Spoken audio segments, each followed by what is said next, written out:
Paul, are you muted?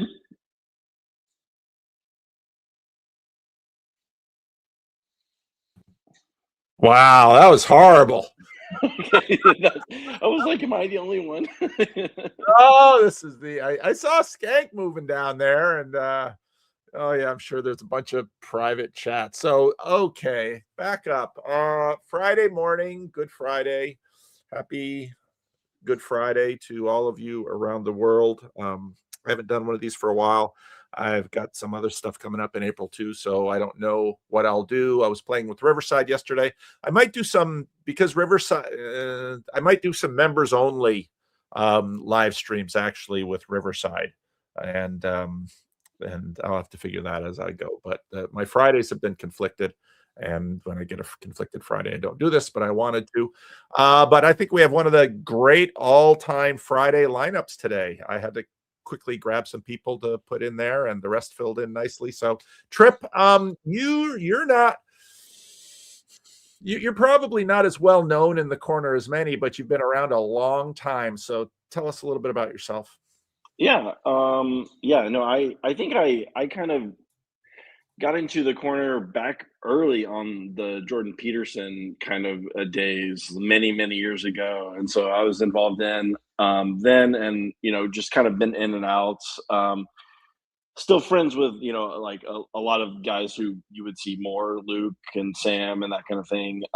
But my background, I worked in tech for a long time, Microsoft, Amazon. Worked in artificial intelligence research there, ended up leaving. Now I do my own.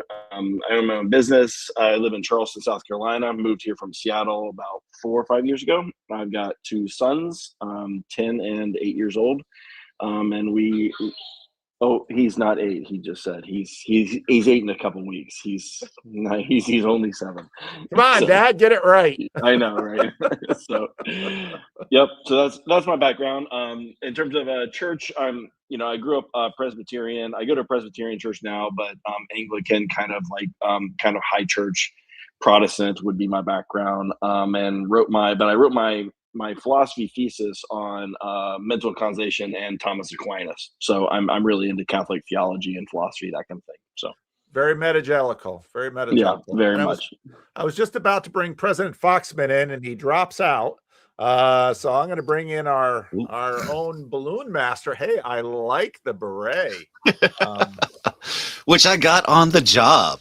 I found a new winter market about a month or two ago, and there's a guy there he's a retired pediatrician, and we bonded immediately because I wear my giant ridiculous hats, and he's like, I like to use hats in to entertain the kids because he's a kid doctor and whatnot, and he decided to use me as an excuse to clean out his hat closet. So every week he's been bringing me a new hat, like, here, take this, and he just like collects them throughout the world. So I have all sorts of stuff here.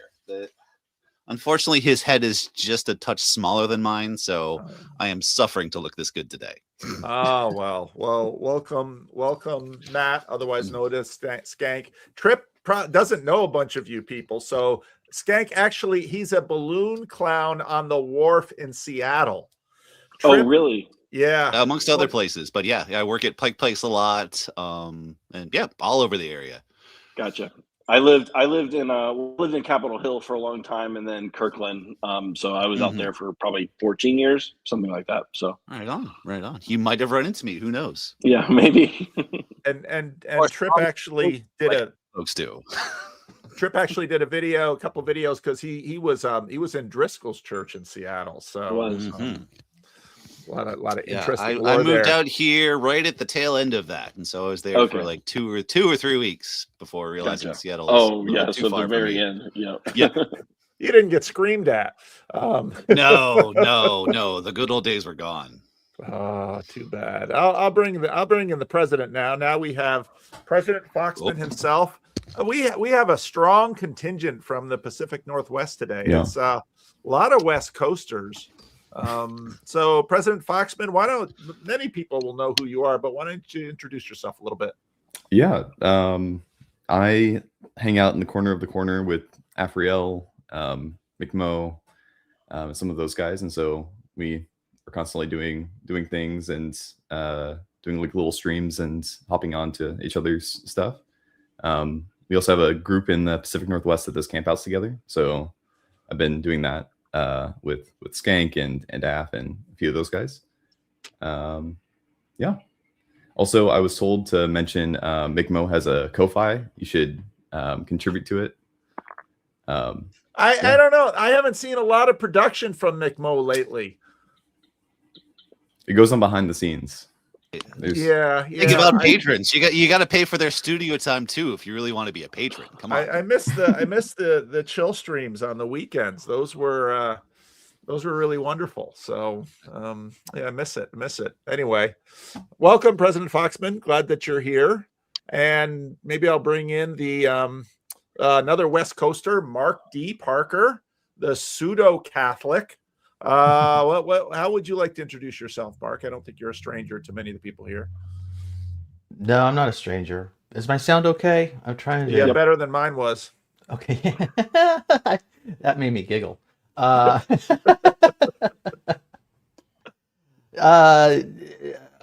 I have nothing. I've got absolutely nothing for the introduction. At pseudo Catholic. If you want to find out more, I don't know. Yesterday on my brief Riverside stream, a guy came out of the lurk from Holland, Michigan, and grew up CRC and is now, tried Orthodoxy a little bit and is now paying attention to the Catholics. So I said, "Do you know who Mark D. Parker is?" Said no. So many of the people here on this stream, Matt has a zine and a tiny little channel, which he's doing good things with. President Foxman has a very important channel. Mark has a very important channel. So at some point, each of you should drop the link to your channel in the comments so people can find you, get a little bit of a bump. And probably the This was for work for Gardens Decatur. If so, it sounds from Malachi like we would be able to pick it up and bring it to our home. What's happening? Well, we're listening to some woman talk. I think your wife is talking about Malachi.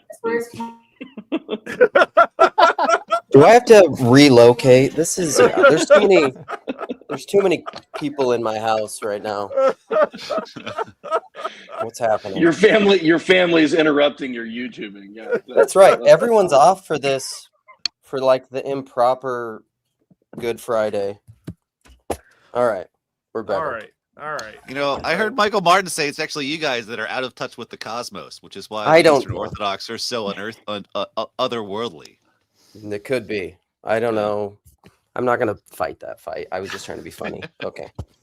All right. So most of us know who Luke Thompson is. He's a very regular streamer in the mornings, without really much of a schedule, but usually in the mornings. Luke, why do you stream when you stream? It's what works for me. Yeah, it's the most convenient. It's usually when it's quiet. There's not other people around talking. And yeah, it's really when it works. I was just realizing this is a shout out to like Foxman and Afriel and those guys, but I saw some of Afriel's, one of his recent streams. There's some solid stuff there. I get so sleepy at night, and you guys are 2 hours earlier. So one of the cool things about Luke is Luke watches, besides Rogan and a couple of others, Luke pretty much diets completely on the channel. And so if you really want to know what's going on in the corner, talk to Luke, because if you're streaming and you're in the corner, chances are Luke's probably seen it. So I'm a true believer in our cult. That's right. So that's a really good thing to know. So I go to Luke for Luke always, because I can't watch everything. So Luke's like, oh, you missed this, you missed this, you missed this. So he catches most of it. So also Chad is great. Yeah, Chad catches a lot of it too. All right. So Trip is kind of new to this estuary thing, so I'll explain it. He's from the pre-estuary days. We go through rounds in estuary, and the first round we've just completed, which are introductions. The second round are pitches. We pitch an idea to the group, and it can be something intellectual, something personal, something contextual, something estuarial, or you can pass in the first round. That's fine, because a group like this, we're going to have plenty of meaty pitches. And but Trip, because I brought you in first, I'm going to give you first chance to pitch something to the group to start the conversation. Yeah, I think I'm going to pass on this first one. I think I'm not just like kind of new to Estuary. I think this is literally the first time I've ever like been a part of one. So I'm going to pass first. I'm sure I'll have something for the next round. All right. Skank, do you have a pitch for us? Yes, I do. It's as usual going to be a little bit rambly, but oh well. So I've been thinking a little bit about. So I just recently published a zine that was on the genre of cyberpunk, which is a lot of it's about digital technology interfacing with the human being, and so I want to kind of pitch a sort of like cyberpunky theme a little bit today, and it's about the effect that media has on our interpretation of the world, and it will loop into a lot of different things here, and I think this will probably be a little bit of catnip for Luke here. But it is it's like how do so at least if you look back to our Jewish roots of Christianity, they have the strong prohibition against the idol, the visual depiction of God. And Neil Postman in his book had a really interesting thought about like that actually that prohibition on idols enabled the people of Israel to develop this new conception of God because it was not determined by the visual image. And so it created this more invisible, a non-temporally located image. So it helped them to kind of like imagine like the truth about the fact that God is not located in the temple, but God is everywhere around us, things like that. And I'm just curious about all of the different ways and the different types of media affect our interpretations of reality and interpretations of the world, especially when it comes to like religious media. We were in a discussion, like I was talking with some folks recently about The Chosen and the question of what happens when The Chosen, the TV show, becomes your primary reference point for the Gospels. You are reading Gospels through what you have seen on TV. Excellent. Okay. Yep. Is that it? I didn't want to... Yeah. I have like 3 or 4 other examples, but if we pick my topic, I'll throw those out there. All right. Really good. Thank you. President Foxman, what pitch you? Yeah. On my end, I've been playing around with this idea and I've been trying to find a good word for it. But the thing that's stuck so far is called internet hygiene, I think is the best way of putting it. How do you wisely engage with the internet? And that can take a bunch of different ways, but I think sometimes we encounter new technology and we think it's a totally new realm that has there's no way that we could know how to do it otherwise. And so trying to understand it through wisdom and what are some wisdom principles we can bring into how we engage with the internet, just like we engage with other things in our lives. And then a piece of this too is the internet is full of spirits, and I'm kind of in my human maxing arc. And so how do we relate with spirits also goes into that in the context of the internet. All right. Thank you. Very good. Mark Parker, do you have a pitch? I do. I just lost my screen for some reason. Well, I kind of was here for the group because it was a good group. Hang on just a second. Can you jump to Luke? I've got a little technical difficulty. All right, we will. Thank you. Luke is shaking his head at you. Luke's like, I never have technical difficulties. My live streams run smoothly. I am the master of my computer. Isn't that right, Luke? Okay. That is not true, but this is just Mark knows what he's doing. Mark is a veteran at this. Like he's feigning like it's technical difficulties. He just wants the last position because he's strategic.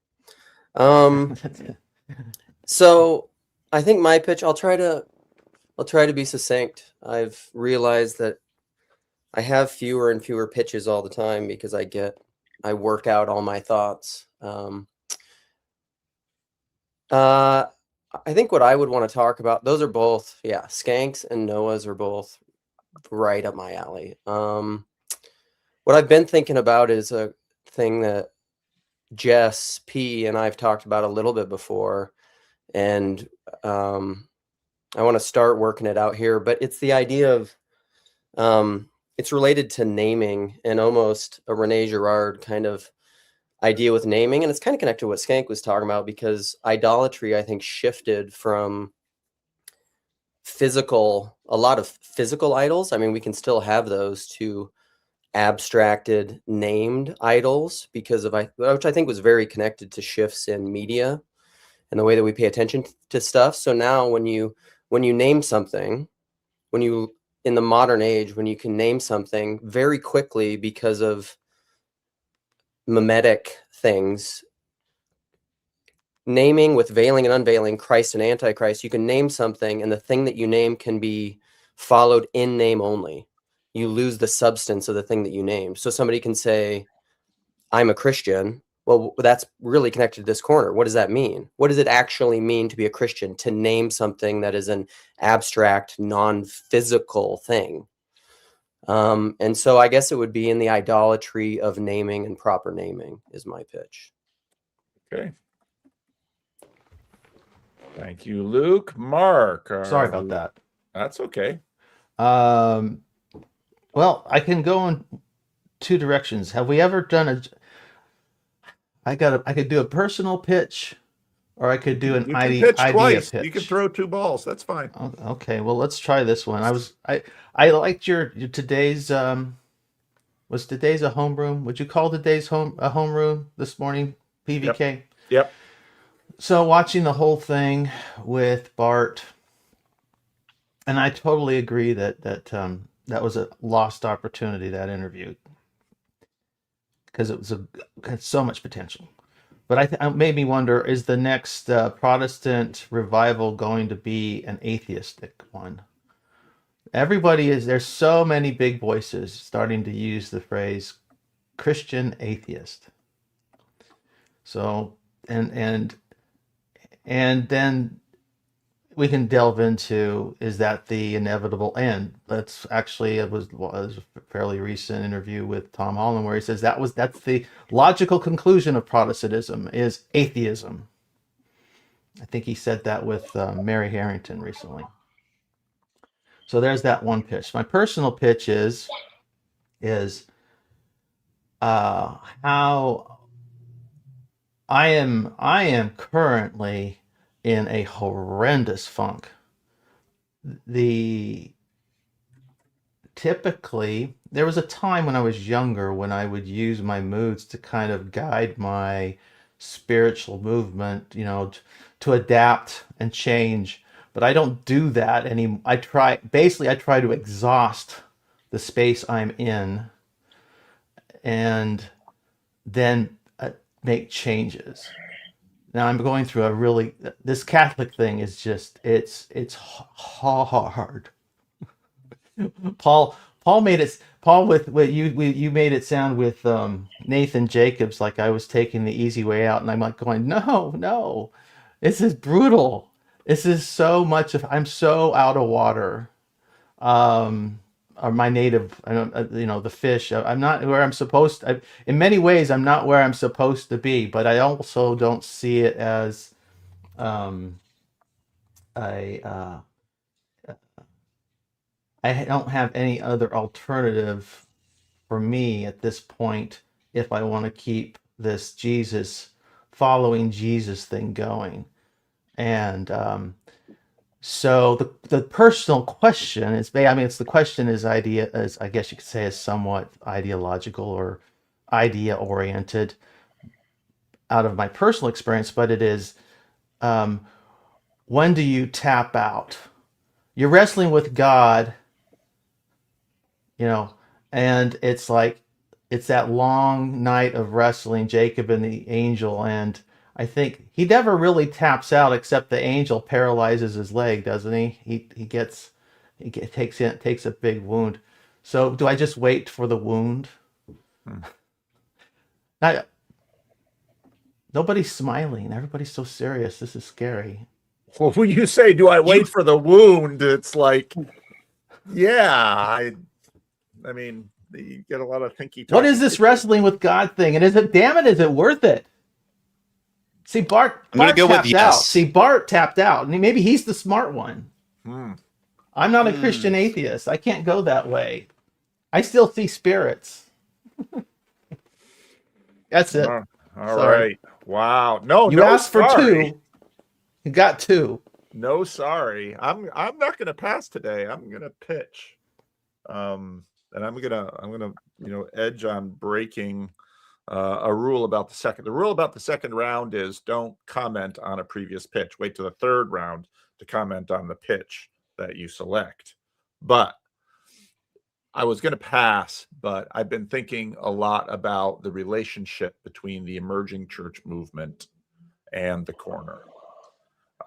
Ezra's rando, which has been criminally underwatched, was just a revelation. It was a masterclass in being a rando and telling your story and getting under my skin. It was, I told him even then it was a slow burn and then an explosion at the end when sort of you could see the whole thing. And I think about Ezra and I think about Luke and I think about, Mark, your second pitch sort of provoked this in me, that so much of what we are dealing with in the corner, maybe I'm dipping into the third round already, is the dysregulation that religious pluralism has done with us. And we are wrestling with these spirits. So that's, is the corner just the next stop in the emerging movement deconstruction train? So, or reconstruction. All right. So this is the third round now. And Trip, what we do in the third round is we pick a pitch that someone else has placed on the table, or you can take 2 pitches and sort of wind them together and say, I want to point to this. This is my vote for where we begin the conversation. So out of all the pitches you've heard, Trip, what sort of is at the top of your salience hierarchy and say, we should start the conversation here? It might just be like, because it was the first thing that I heard, and I started thinking about it, what would be Skank's talk about what happened with the banning of idols and kind of kind of trying to get rid of the temporality or like the location base of God or whatever it is that we're trying to focus on. I guess the first place I would go is I might question the premise about whether or not that's what the idol banning actually did. But then to some extent, yeah, like what do we do with that? So anyway, that's where my pitch would be. I think we could pull it down because I actually wonder whether or not the premise is a little bit flawed. I think that there's some truth, and I think there's something that like maybe isn't actually maybe correct about that. But anyway, that would be my vote. All right, very good. Skank, where do you want to point? It's a full field today, man. It is. That's a rich group. Oh, jeez. I feel like Luke's is kind of too similar to my own in that I think I'm talking about visually what Luke is talking about verbally. And it's the desire to like to chain something to a specific cage, be it an image or be it a term. So I'll vote for Foxman's internet hygiene or internet wisdom. Like, how do we take stock of the arena? Okay. I thought Luke was going to grab a vote there, but at the last minute, I feel like it's because he's too similar to my own, and so I want to spread the love around a little bit. Some estuary integrity here. Well, that's certainly laudable. Foxman, where would you like to point? I'd like to draw like a little chain between Luke and Skank's topics. I think there's an interesting idea that I've been processing of like the way early Christians were called atheists by the surrounding areas. This like desacralizing of the pantheons that were there, and then this kind of resacralizing. They're kind of jumping back and forth. That's kind of the naming and unnaming pieces. So my vote's for Skank, but kind of drawing in some of the points that Luke was making. All right, very good. Mark, what would you like to point to? I'm gonna vote for yours, but I think it can tie into Noah's Foxman's. How you want to go, Noah? Not Foxman. Are you Foxman or You Noah? can say whatever. Sorry. Okay. I'm flexible. I don't want to dead name you. No. So yeah, I think we can, because this is such a this quarter thing is so internet driven, and even when it gets into the personal site estuary experience, it's still people coming from distant places and converging onto a spot and having this kind of somewhat artificially constructed event of 2 hours together talking about something via an imposed format, and then we all go back to our other lives for another 2 weeks or whatever.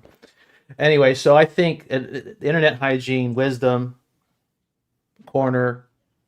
What are we doing? Is this emerging church or is this deconstruction? I think that's all good. I don't know. Okay. All right. Luke, what would you like to vote for?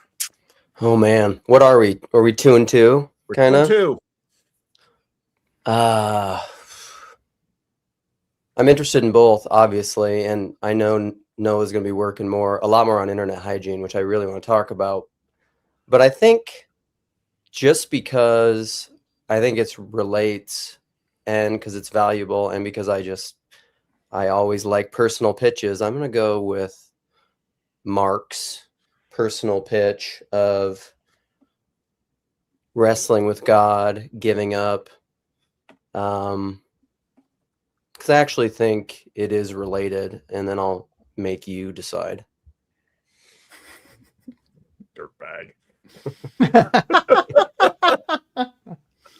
I was totally on the Skank train right from the start, but when Mark laid that personal, I'm a pastor. I'm a sucker for the personal. I'm always a sucker for the personal. You know, I can sit there and watch Bart Ehrman and be like, you know, you're a total dirtbag, just wanting everybody else to be a Christian so you can be an asshole. And but if I sat down in a room, I'd love you. I'm just a sucker for people, and so I gotta vote for Mark Parker's personal pitch. I can't do otherwise. Which puts us at a problem because we have Did Mark? Oh no, Mark did vote. Mark did vote. We have a 3-way tie. So I think maybe let's start with Skank, because the Skank Luke thing I think is tight, and I think Skank also got into the internet hygiene thing. But then let's keep it personal. So why don't we do that? So Skank, talk a little bit more about your pitch, and actually, why don't you talk about your pitch and tell us why this is personal for you? Why this is personal? Okay. So I think the core of the pitch that I'm thinking about is it's a question of like, how does different types of media affect us? And part of it is the things like, especially when you think of like powerful kind of like visual media. Like I use The Chosen example to use a very specific, very personal example for me. Okay. For the last probably like 2-3 years or whatever, while I'm at my church taking communion, the image of the end of Indiana Jones and the Last Crusade comes to my mind. So every time as I am partaking in the core Christian sacrament, I also have a movie clip playing in the back of my mind where I hear a Nazi say eternal life while I'm taking the cup. And I don't know what to do with that stacking of pop culture on top of liturgy. I don't know if that is something that I should be trying to exercise from my mind. But these things get in there and they get in deep, and you can't unsee things that you've seen. So we're rolling, right? Yep. So this makes me think of, I made a video a long time ago about Tom Waits said in an interview, it's from the same interview where he says, there is no such thing as nonfiction. The people who know aren't talking, and the people who don't have a clue won't shut up. And but in that interview, he talks about folk and and folk religion and folk in general, which is really connected to pop culture and to ritual and to religion, I think. And just this last week, I watched Jack White was on with Conan O'Brien because they're buddies, and they were talking about Seven Nation Army and just how big that song has become. And he was asking Jack what he thinks about that, and he said it's almost gotten to the point now where Jack said it's become folk. He said people don't even know he wrote it anymore, which is, he says, is great. He loves it. But I think that's how everything moves. Everything moves somewhat from certain media expressions, whether it's oral culture, to written culture, to what all these different media forms. And if it is substantive and is hitting and striking in something informative, it will eventually become folk, and no one will remember or largely they won't remember the other stuff, and it will just go on. So then that's connected to kind of what I was talking about a little bit, because and idolatry, I suppose, because maybe that's where the idolatry of the name fades away, when it becomes something so deep that it's folk religion, because it's just, I don't know, there isn't a lot of ego, cultural credibility attachment to it. It's just almost universally accepted when it's folk.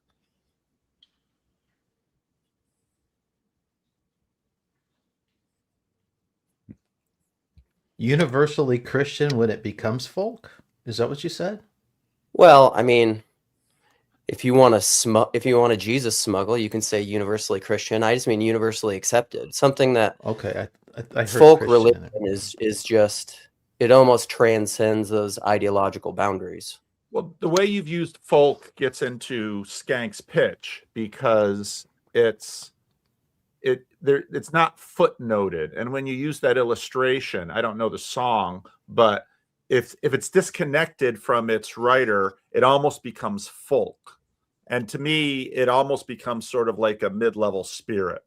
So it's not an individual critter. It's not the top of the hierarchy, but it's a mid-level spirit. And people can't say, well, evidence for it or where it came from, but it's certainly governing large groups of people rather mindlessly. And, the idea behind Skank's idea from Postman is that once you have an idol in a temple, you can sort of draw lines to it and draw connections to it.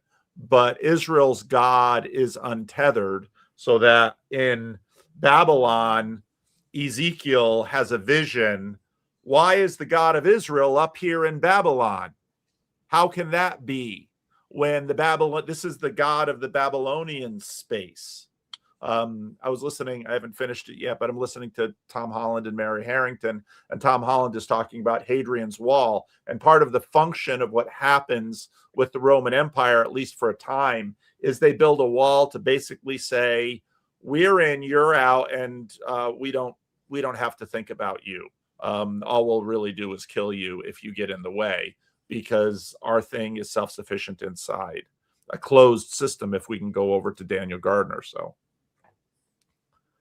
Well, and I think this is connected to Mark wrestling with God and atheism, and it's why I talk about Peter Rollins all the time. It's just like in the age of the death of God, we're still God haunted. It's that the veil is torn. It's just like, where are you going to go? I think that's a lot, and it's also that Nate Heil, when he was saying with Vervaeke, looking for the religion that's not a religion, he's like, well, that's already Christianity. Good luck. After Jesus, I believe this. After Jesus, there's two options. There's Christ and Antichrist, whatever you want to call it. And then, but you still have the idolatry of the name, where people will claim Christ and not act in accordance. And a lot of this is emergent TLC stuff. Like we've been dealing with this since day one. What do you mean by Christian? What do you mean by God? Tell me about the God you don't believe in. I probably don't believe in it either. Like, what are we even talking about here? Well, and I go. I was gonna say that's what I try to get at with talking about Christianity as a meta religion, like the sense in which it places itself higher up on the hierarchy and says this is how all the spirits are supposed to engage with one another. Where like in traditional human religion, it's like I found this spirit, I'm going to serve it, or I'm going to I'm going to sacrifice to the farm god because the farm god's going to take care of me, or whatever our communal god is, or justice, or one of these things. And the God of Israel is the God of these things. Like these are now kind of, whether or not they're doing the proper job, like they are under him on the hierarchy. And so it's us jumping up a level and saying, it doesn't really matter what these guys are doing in the middle. Like I'm serving the higher one. And then the Bible does some weird stuff with like, well, now you will don't you know you will judge the angels? Like there's this now new relationship of like, wait, where are we on this hierarchy? We thought we were down here, but maybe we're a little higher than we thought we were. Which is higher, Noah?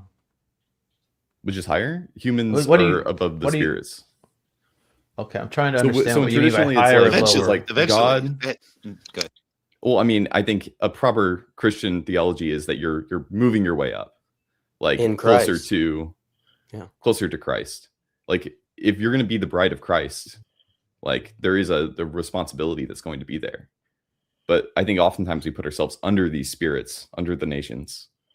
But I think a proper is this form where it's like, this is people, this is the spirits.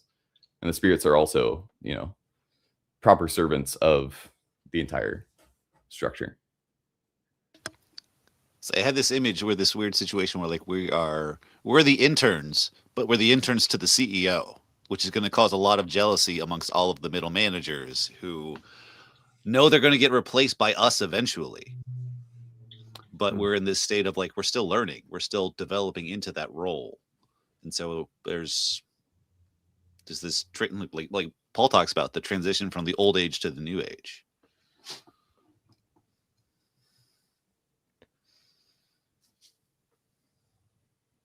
What would this? How many of you guys see are Christians of the flavor that see the revival of the state of Israel as a fulfillment of prophecy? Any hand raising there? I'm just curious. I'm just because it's a setup. I know it's a popular idea within broader evangelicalism, but I don't know where we're at in this group.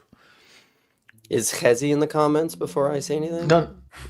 I'm just curious because, well, the setup is actually, you don't have to answer, but the setup for that's the setup for the question is, the whole farm god business is transactional. You serve the god so that it serves you, right? What happens to your Christianity if it turns out that Netanyahu's way over his skis and this war ends up in the annihilation of the state of Israel, so we have no more state of Israel anymore? It's very possible. That rocked the world. That surely had an effect on faith, the faith of the Judeans in 70 AD, and then ultimately after the Bar Kokhba rebellion failure. So, what would that do to us as Christians? Well, it's helpful to back up a few generations and think about the beginning of the 20th century. You have the war to end all wars, which basically takes down a certain ancient regime. And of course, through the 20s and 30s, you really get into a weird modernity. And then you get this truly apocalyptic world war, which ends in the nuclear obliteration of 2 Japanese cities and the complete collapse of Nazi Germany and Japan. And then you have a Cold War. And at the same time, you get the creation of this nation state called Israel. You can really forgive American dispensationalists for losing their mind over that, because it is a tremendously big deal. Now, most of us here, I'm even a little older than Mark. So we were born in the 60s. We're not even quite real boomers even. We are a much more cynical breed that grows up with the fall of Saigon and Nixon's resignation.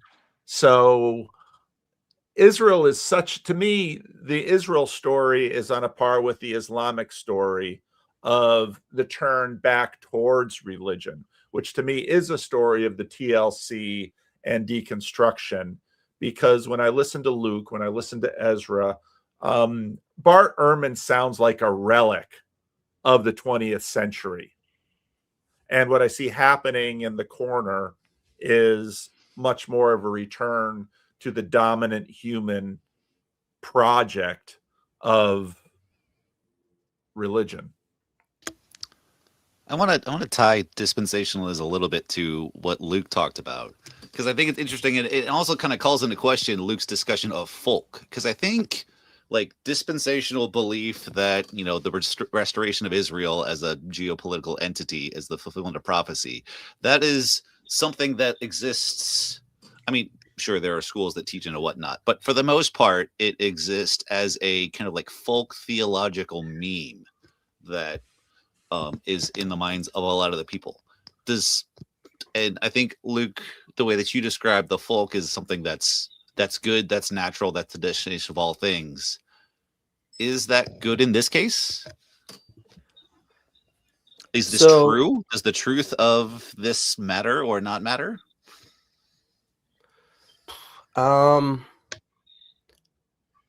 So it's almost as if Trip also, I'm feeling the estuary. You got to talk at some point. I'm feeling like the estuary managerial thing of I got to shut up long enough for you to talk. I was trying to connect because I popped out to see the comments for a while, and I saw Matt said we've already left the topic, but I don't think that's true, because there's something in the Israel thing where I think if you're either on the dispensationalist, it's a fulfillment of prophecy, or on the Zionist side of it, that's almost like it's either the true God or the idolatry of the ancient mindset, like the physical land, the actual people, the actual name of Israel matters. Like you can't just supersession it to like, oh, this is like now the church or something, and like the actual physical historic body doesn't matter, or it's been superseded or passed on or whatever. I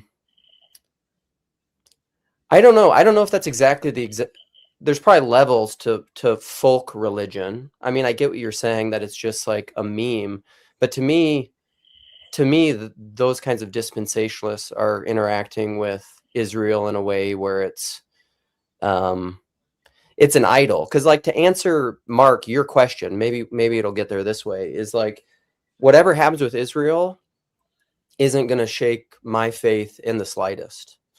Like I've heard Jordan Daniel Wood has said this before, is like how Christianity is playing out in time, I have no idea.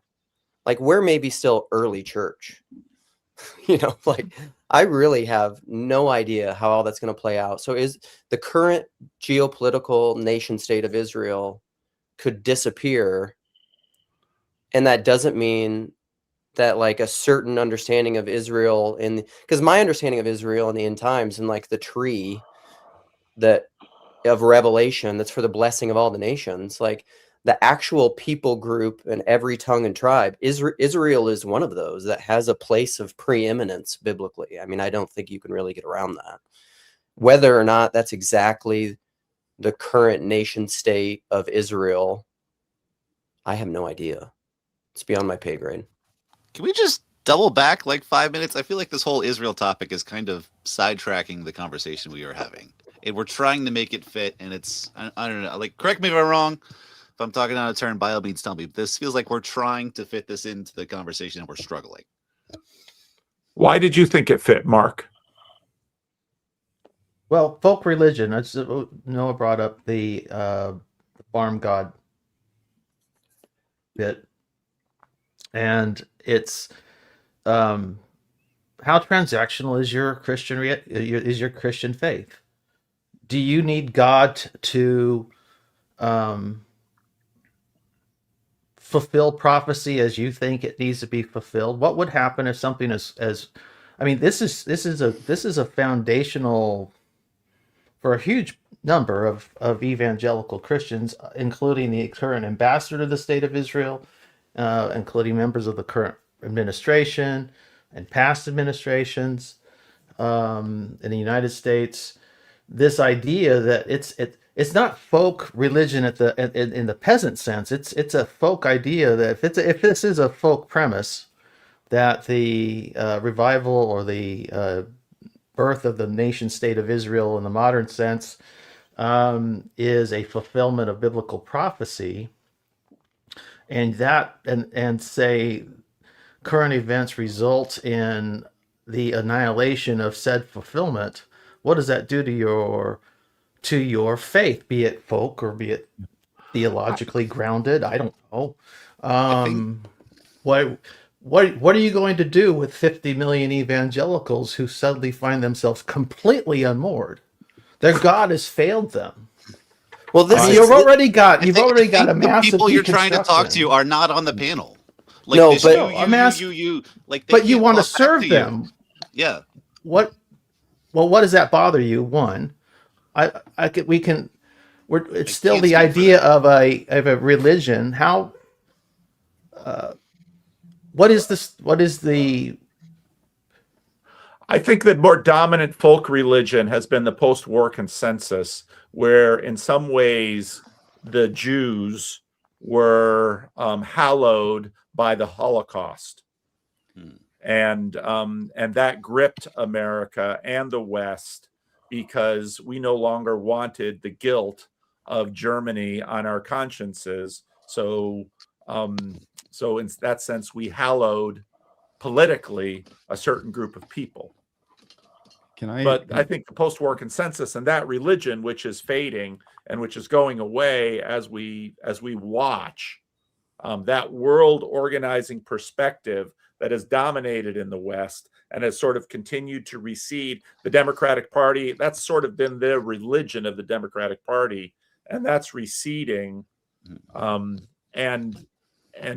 a big part of that was a dominant Protestant Western religion that was deeply secularized. And it could be that secularization is very similar to that folk dynamic that Luke is pointing out. Well, why do people deconstruct? I mean, they could ask that. I mean, it's the what unmoors people from their faith. Well, I mean, you asked the question about what are these particular people going to do when they discover their faith is transactional, and frankly, everybody's faith is transactional. Like that's the process of growing with God, is discovering your limits and God moving you past those transactional limits. Everybody starts off transactional, and Job's story comes for everybody.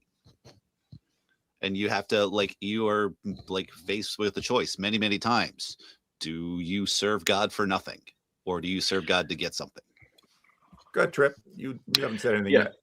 Yeah, so I'm just trying to go back to the kind of the original prompt and kind of how we got to this particular topic. But I think going back to the original reason that I wanted to vote for this was, I think you said, we got rid of the idols because now it takes God's not in this limited space, this thing that I can see and that kind of stuff that, whatever, he's everywhere. And then we go to the Babylon thing. Well, how can God be how can your God be here? He's not, this is Babylon. This is not Jerusalem or whatever. Okay.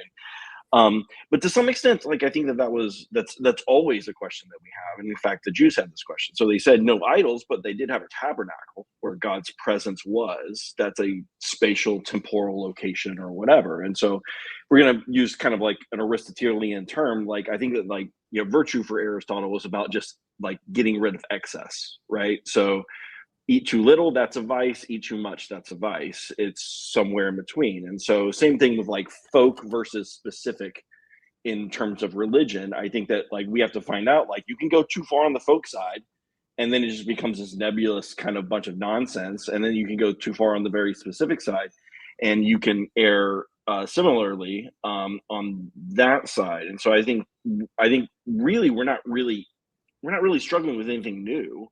The Israelites were well, yeah, God is everywhere, but then also God is here. And as Christians, well, God is everywhere, but then also we take the Eucharist. God is right; He's here, right? And so we struggle with this, and this is constantly our battle in terms of that.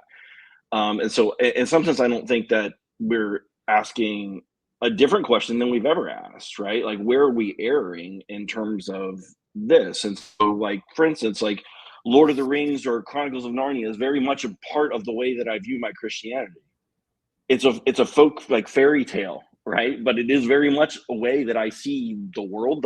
I see it through the Bible, and I see the Bible through it in large part, right? Is that bad? I don't think it's bad. I think that it can go too far, right? And then I think without it, it can be very empty. And I think, like, even if you go back to, like, the Greeks, so, like, we'll take the Odyssey or the Iliad, right? These were folk stories because, like, Homer, who was Homer? Like, who knows, right? Like, we don't know.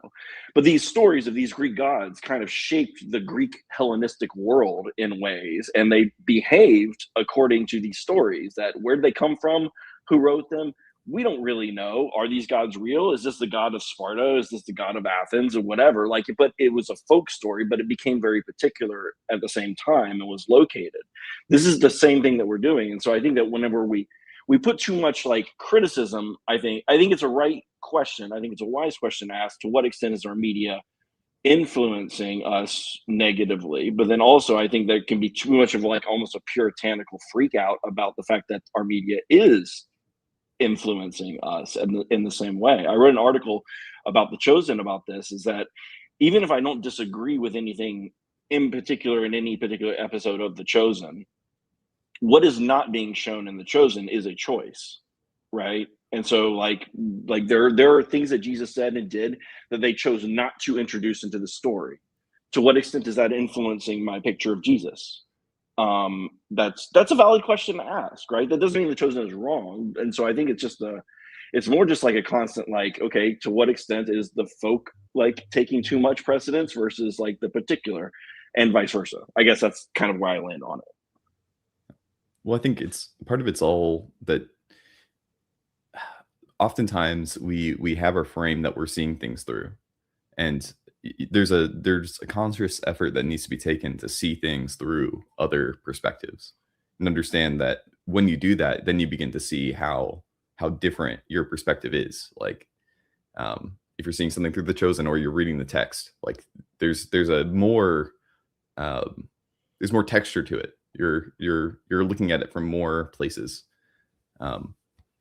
At risk of bringing up something that it sounds like we're trying to leave behind, like from my perspective, seeing, like, post-war consensus ways that we've been, like, living in the world. Like, I was always taught, like, the best looking ways to object to injustice is protest.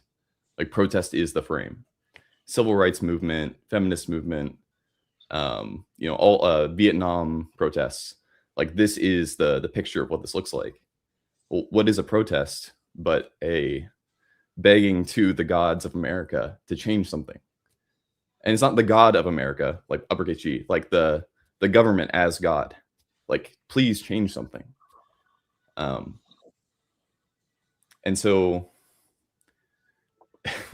what do you do with that? Like that, like, there's almost a point to be said, like, it frames, I don't know, the government as the deity. And you see this again repeated with, like, I don't know how many people remember this, but, like, Kony 2012, like, that whole movement was a movement of young people who were in that tradition, who were saying, like, we see this injustice in Uganda, like, let's all, like, protest together. And the protest was to send troops into Uganda to take down this guy Kony, and it was based off of inaccurate information. And so there's several layers of, like, what do we do with that? Like, is this the correct frame all the time, or at all?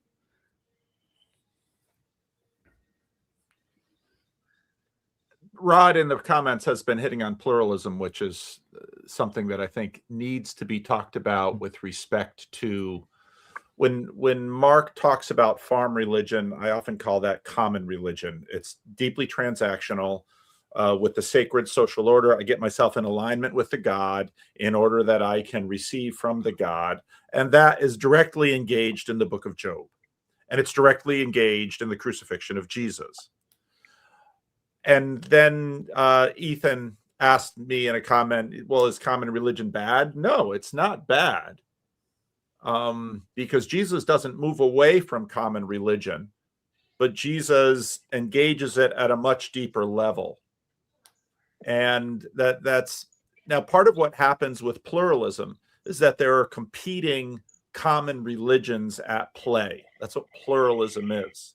Someone says, this is how I can get, this is what the good life is and how I can get it. And someone says, no, this is what the good life is and now I can get it.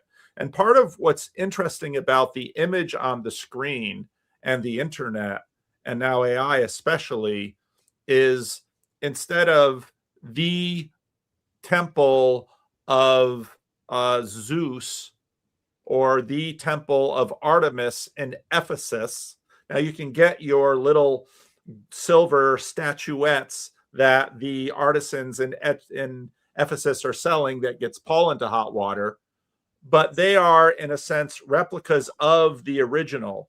And now what we're having is just pluralism on a massive scale, claims on a massive scale that suggest even within Christianity, oh, orthodoxy has the stuff.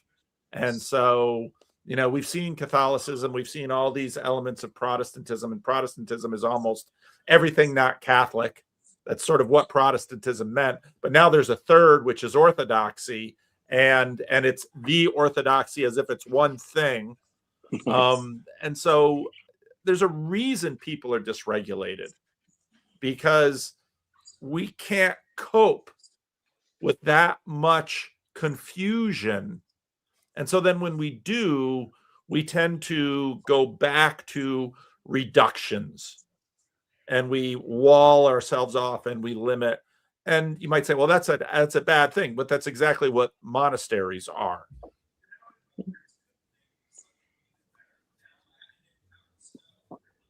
I don't know. I look at it kind of like you get sick and your body, but you get a fever, right? Like it's a reaction to it. And so like you're gonna like if it's too chaotic, if it's too wild, if there's too much pluralism going on, like you're gonna have to start drawing boundaries, and that's a natural and good reaction. Now maybe your body overreacts and the fever was a little bit more than it needed to be or whatever it was, but it's still a necessary reaction. You cannot have this chaos keep reigning. Like that's not a good thing.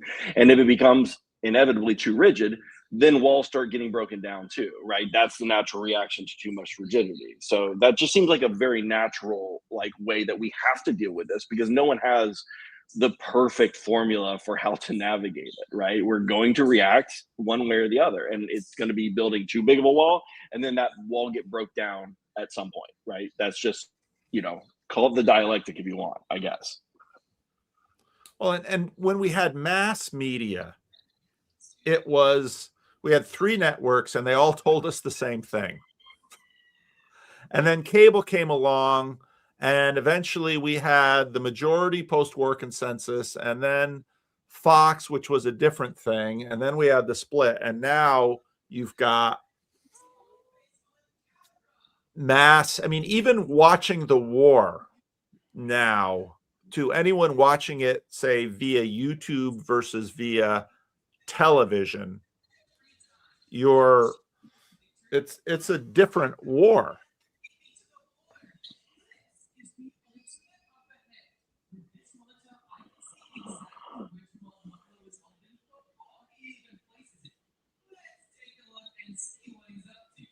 Wow, that's a big pause for this group. Well, Skank is channeling Che Guevara over there, so I'm kind of and I, you know what happens to people who challenge Che? You know, that always works so well. Anyway, he wasn't very successful. The mythology around Guevara. His meme is incredibly successful. His meme is incredibly successful, but he's not alive to catch a lot of T-shirts have been sold by that meme. A lot of T-shirts. That's right. That's the long game here, trying to get on the T-shirt grift. Get the cheese, yeah. You got it.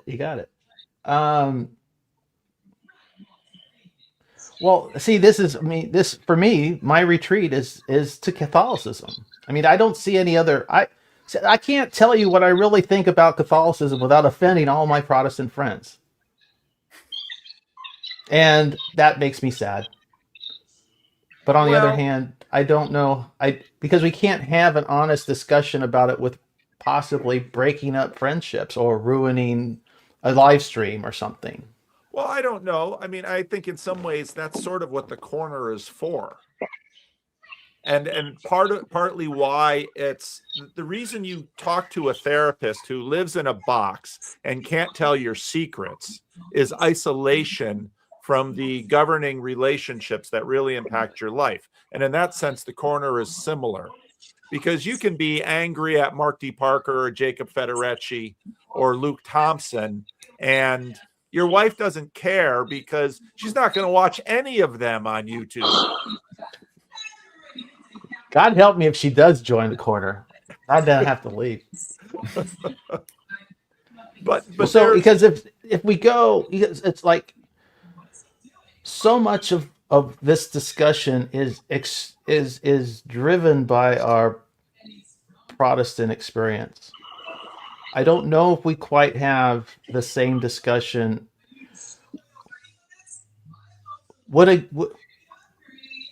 Can you imagine a group of Catholic theologians having quite this discussion in this way? Now, they've had their crises, but would they have this discussion in this way?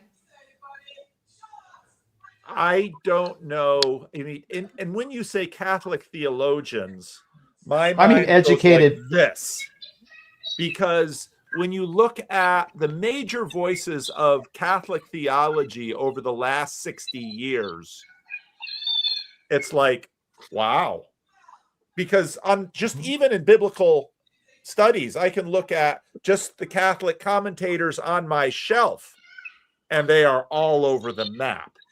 Now, Bishop Barron might lean into YouTube land and say, I speak for the church because I'm a bishop, and fair he's enough. One tiny little voice, yeah. That's right, and especially in terms of Catholic theology. And one of the main elements of Catholic presence we've seen in the corner has tended to be the pushback against Vatican II.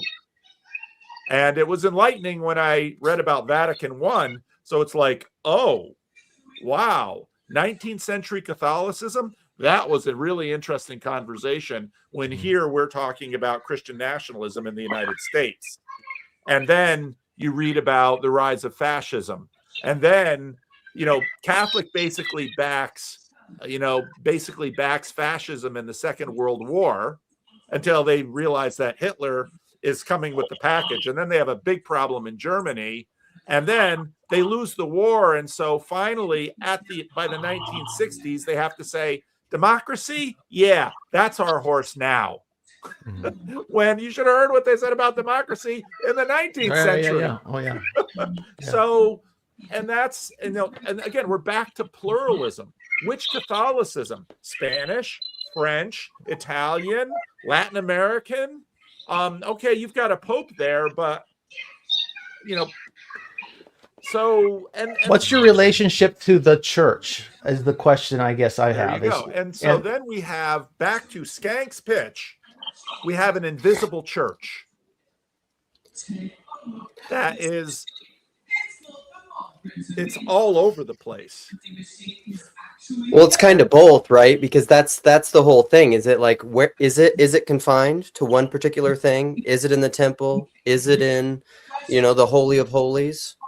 Or is it between my ears? Or is it not now? Or is it out? It's part of what we wrestle with in the corner of the God of your own understanding. It's part of what I wrestle with orthodoxy. I mean, we were talking about this in some of the chat, or even, so there's two things. When Kale was talking about Peugeot, he said that the way that they talked about postmodernism was great, because also someone needs to mute. Talking about internet hygiene. Is that you, Trip? Can I hear your kids in the background? Oh yeah, maybe 1 second. If you're not talking, maybe mute. There we go. But I've realized this Lent. Here we go. See, I will piss off all the folk traditionalists and orthodoxy. I've realized just how Protestant I am this Lenten period, because I don't feel like doing all the stuff. I don't feel like going to all the services. I mean, part of this is the authenticity thing. And if what orthodoxy really is not just an adherence to it as the best confessional theology, which is how I got there, by the way. And it really is just living into the rituals in an embodied way. I'm not doing that super well. So then what does that make me? And it's not that I don't have opinions, again, in the different media, modern, postmodern age that we're in, about the abstracted ideas. Like, I have convictions about those. I talk to Sam and Trip and you guys about them all the time. But like, so I think we're in this age where we're simultaneously wrestling with the ideas in abstract ways.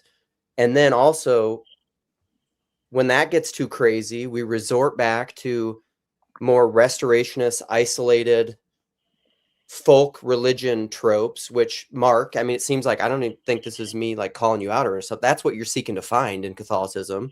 He's like, I don't know what to think about all this. Just give me the answers.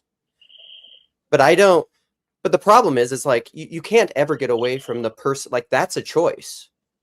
You can't ever get away from your choice in that. And so you're either saying, I don't know what I think about all these things, so I'll just let the church decide. Guess what? You're still caught. Wherever you go, you're still there. That's very Sartrean, that conclusion you've drawn from my decision. So, I mean, I would say that, yes, at one level, I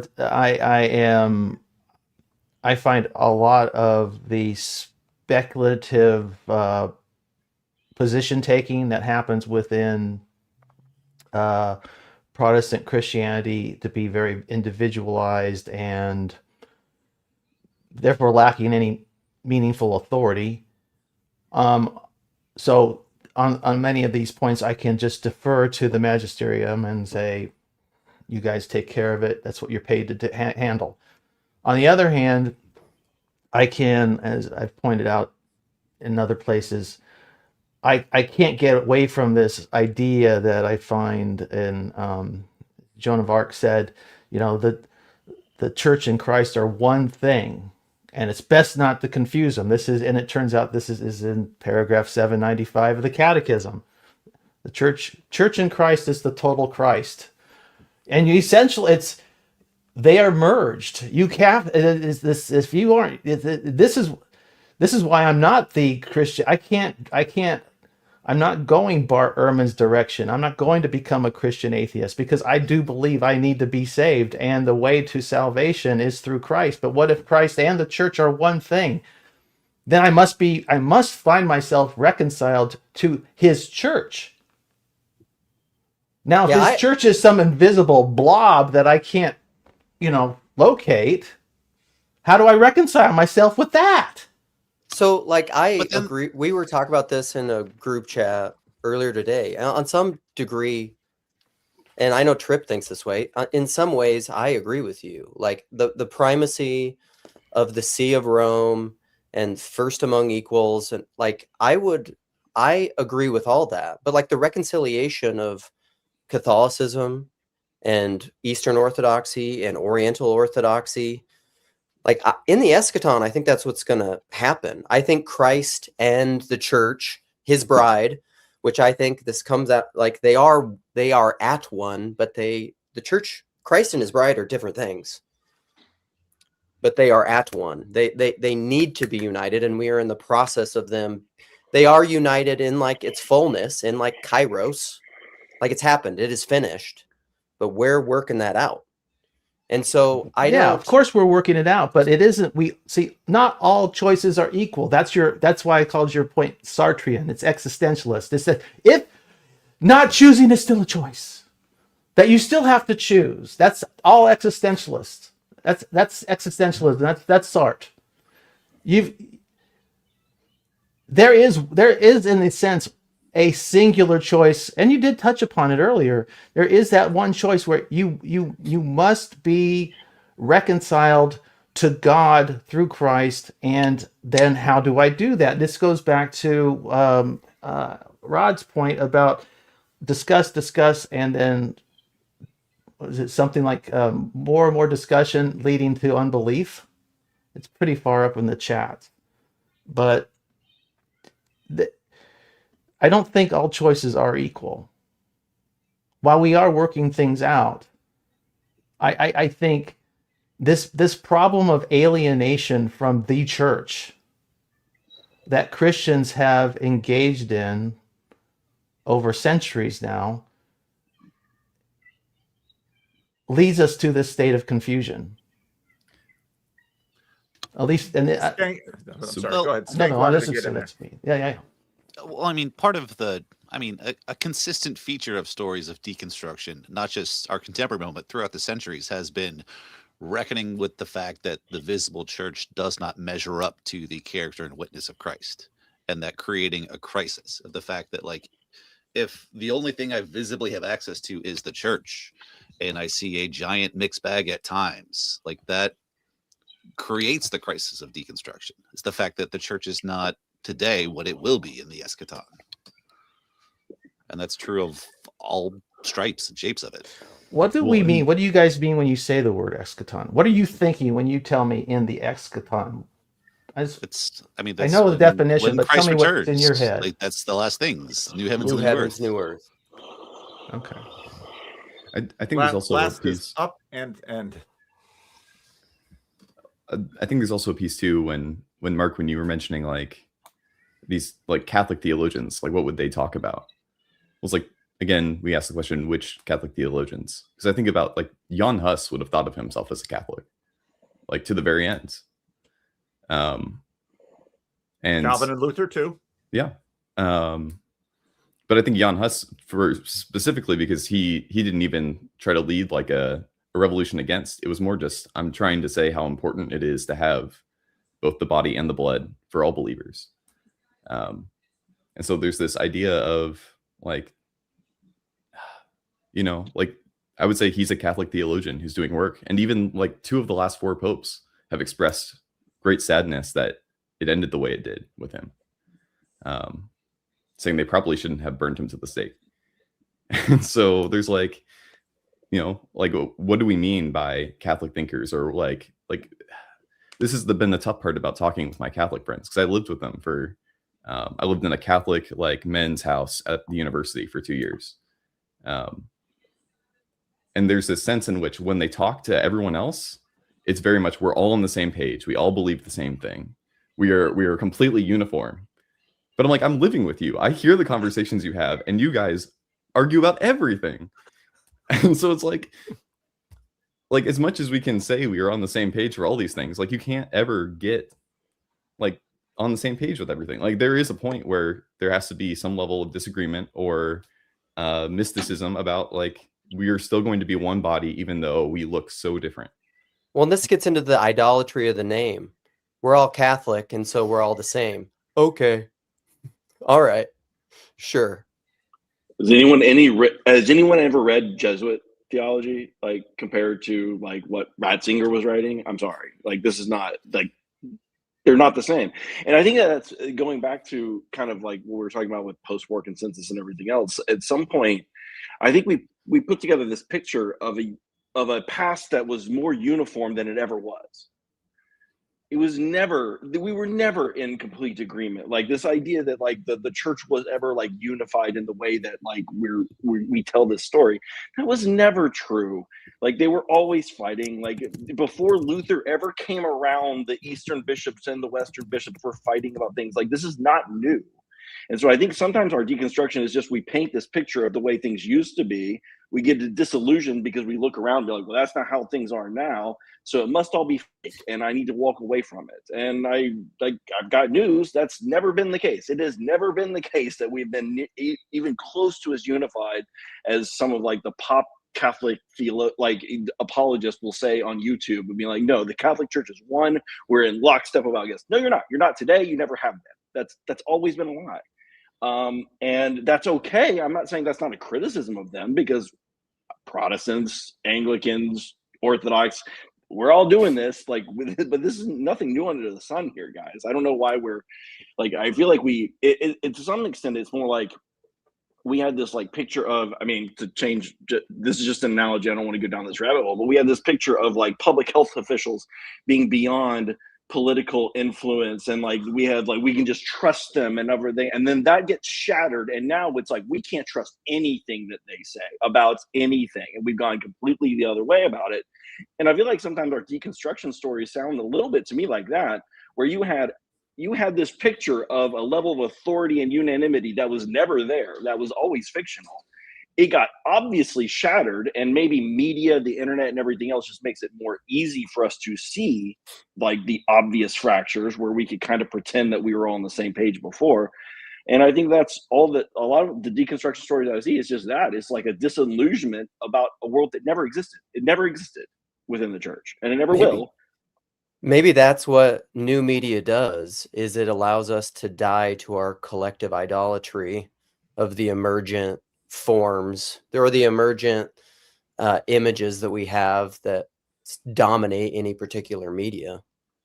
Well, and that's, I think, the point I was trying to get at with the protests bit, that like we have this frame of what protest is. And then now that we have the tools that we have, we can see like what we're actually doing with this. And building off too, like the public health angle. Like my wife is like she has a degree in public health, and so she did all the readings and everything. And basically the curriculum is like, say what you have to say to get the funding you need to be able to do the work.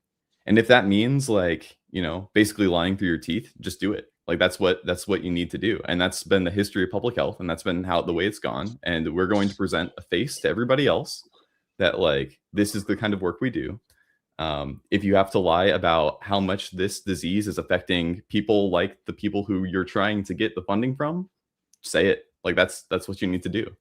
And that's been the history of the thing. And then like that's just been the way that it's gone. And so now that, you know, we have the internet, we have more communication about this. Now that like everybody kind of knows what the Tuskegee trials are and all these pieces, like there's not a way around it. Like we all are aware. And maybe this is why I like the corner so much and the extreme pluralism that's here, because like, you know, the crowd is where man goes to forget himself or to lose his conscience. Like that's the thing. You outsource all your stuff to the group, which to me is often a form of lying to yourself about what you really think. And there's some sense of like group security in that. It's like the old school Jordan Peterson zebra with like the orange stripe on him, like he's going to get picked off by predators. And so we have this evolutionary sense where like we have to conform for safety. Being the weirdo that I am, I've never felt that way. Everybody starts thinking the same thing. I want out immediately. I want everybody to think things differently than me, because then I think you're not lying. Well, I think that I just was pointing Rod's latest comment, Paul. You might be interested in if you haven't seen it. It's the one about Foxman, or the one before. If no one can agree, that's it. If no one can agree, isn't historical biblical scholarship like that of Bart Ehrman and James Tabor a useful area of inquiry to fully understand the origins of the history of Christian movement? What's interesting though, oh, go ahead, Skank, because Skank also has a seminary degree. And Trip was the other thing. Okay, here's the other thing is like, especially if you're coming at it from the ground, to say that nobody agrees about anything, that's just not true. The problem is you're dealing with cross tradition talk. There is like substantial agreement that coalesces around certain traditions that are relatively coherent. Like people talk about there are 30,000 denominations. No, there are not. There's like a dozen, and then 29,000 Baptist churches. But that's again, like speaking as a Baptist, that's just the nature of it. And we are responding, like the Baptist tradition responds to certain problems in a top-down form of unity that we have seen as something that leads to corruption of the church at the local level. And so we are bottom-up people first and foremost, and we suffer for our bottom-up convictions, frankly. We have chosen that circus and those monkeys. Okay, along those lines, though, I did a search. I just not now, but earlier this morning, and it was. I just wanted to know how many Protestant churches have maintained their institutional integrity since their beginning.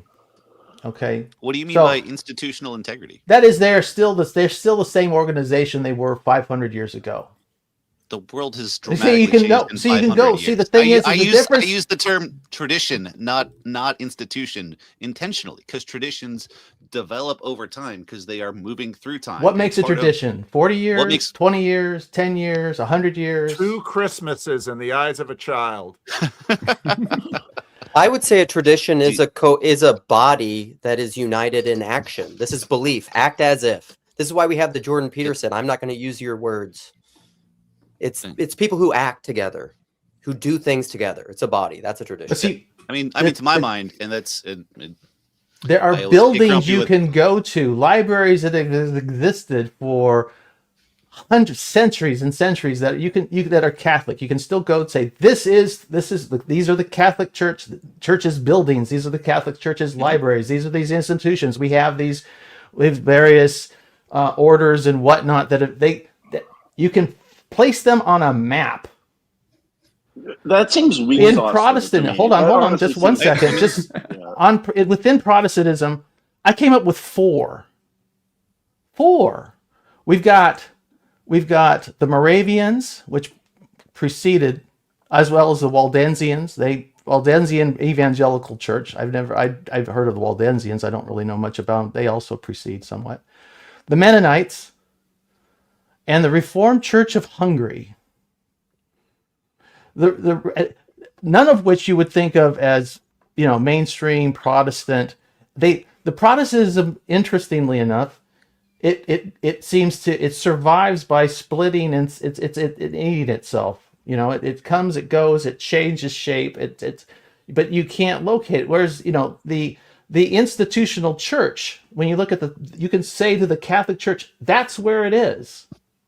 Where? You can point to it. It's centered in the Vatican. It's been there before they have buildings that have been there before, since Rome. It's been there before St. Peter's Basilica.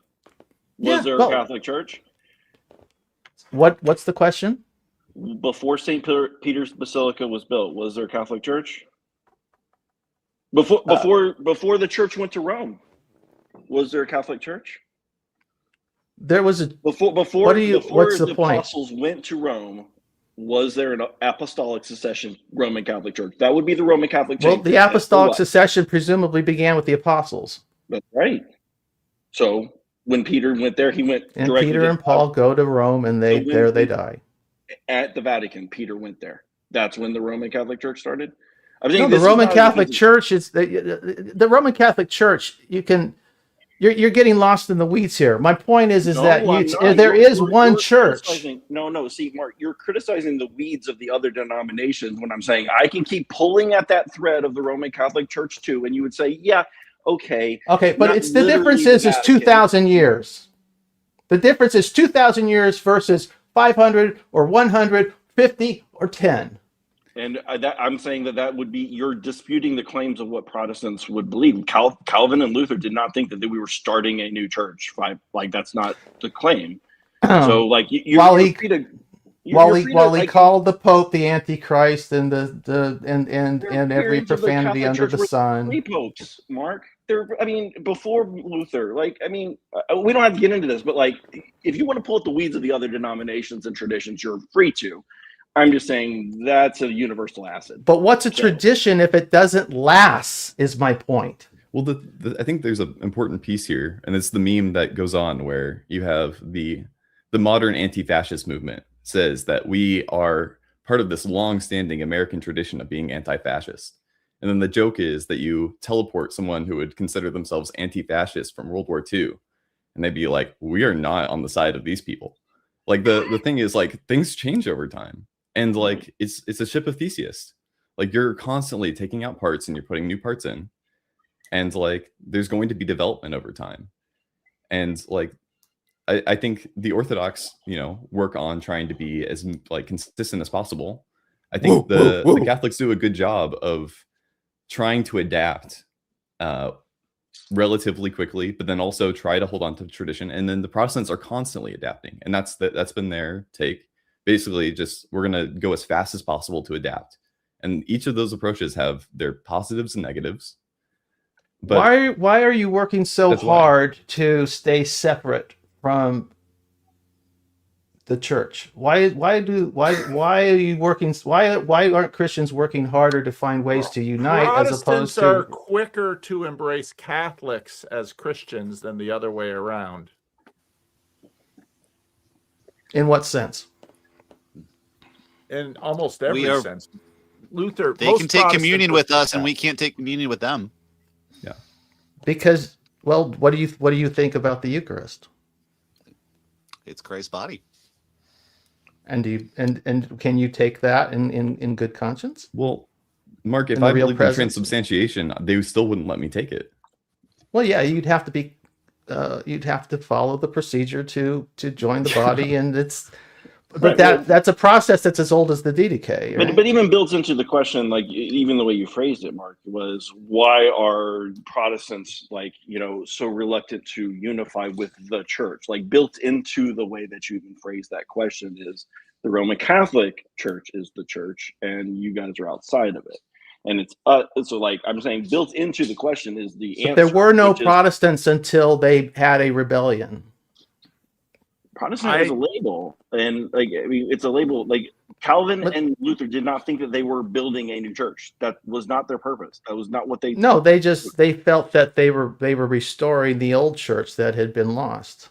Correct? Another element of this is also, if you listen to someone like Richard Rowland talk about church in England in the 10th century, 9th century, says it all looked Orthodox.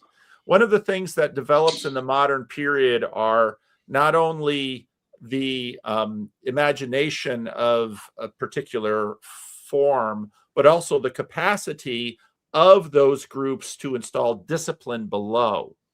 One of the real questions is discipline a mark of the true church? Calvin says yes.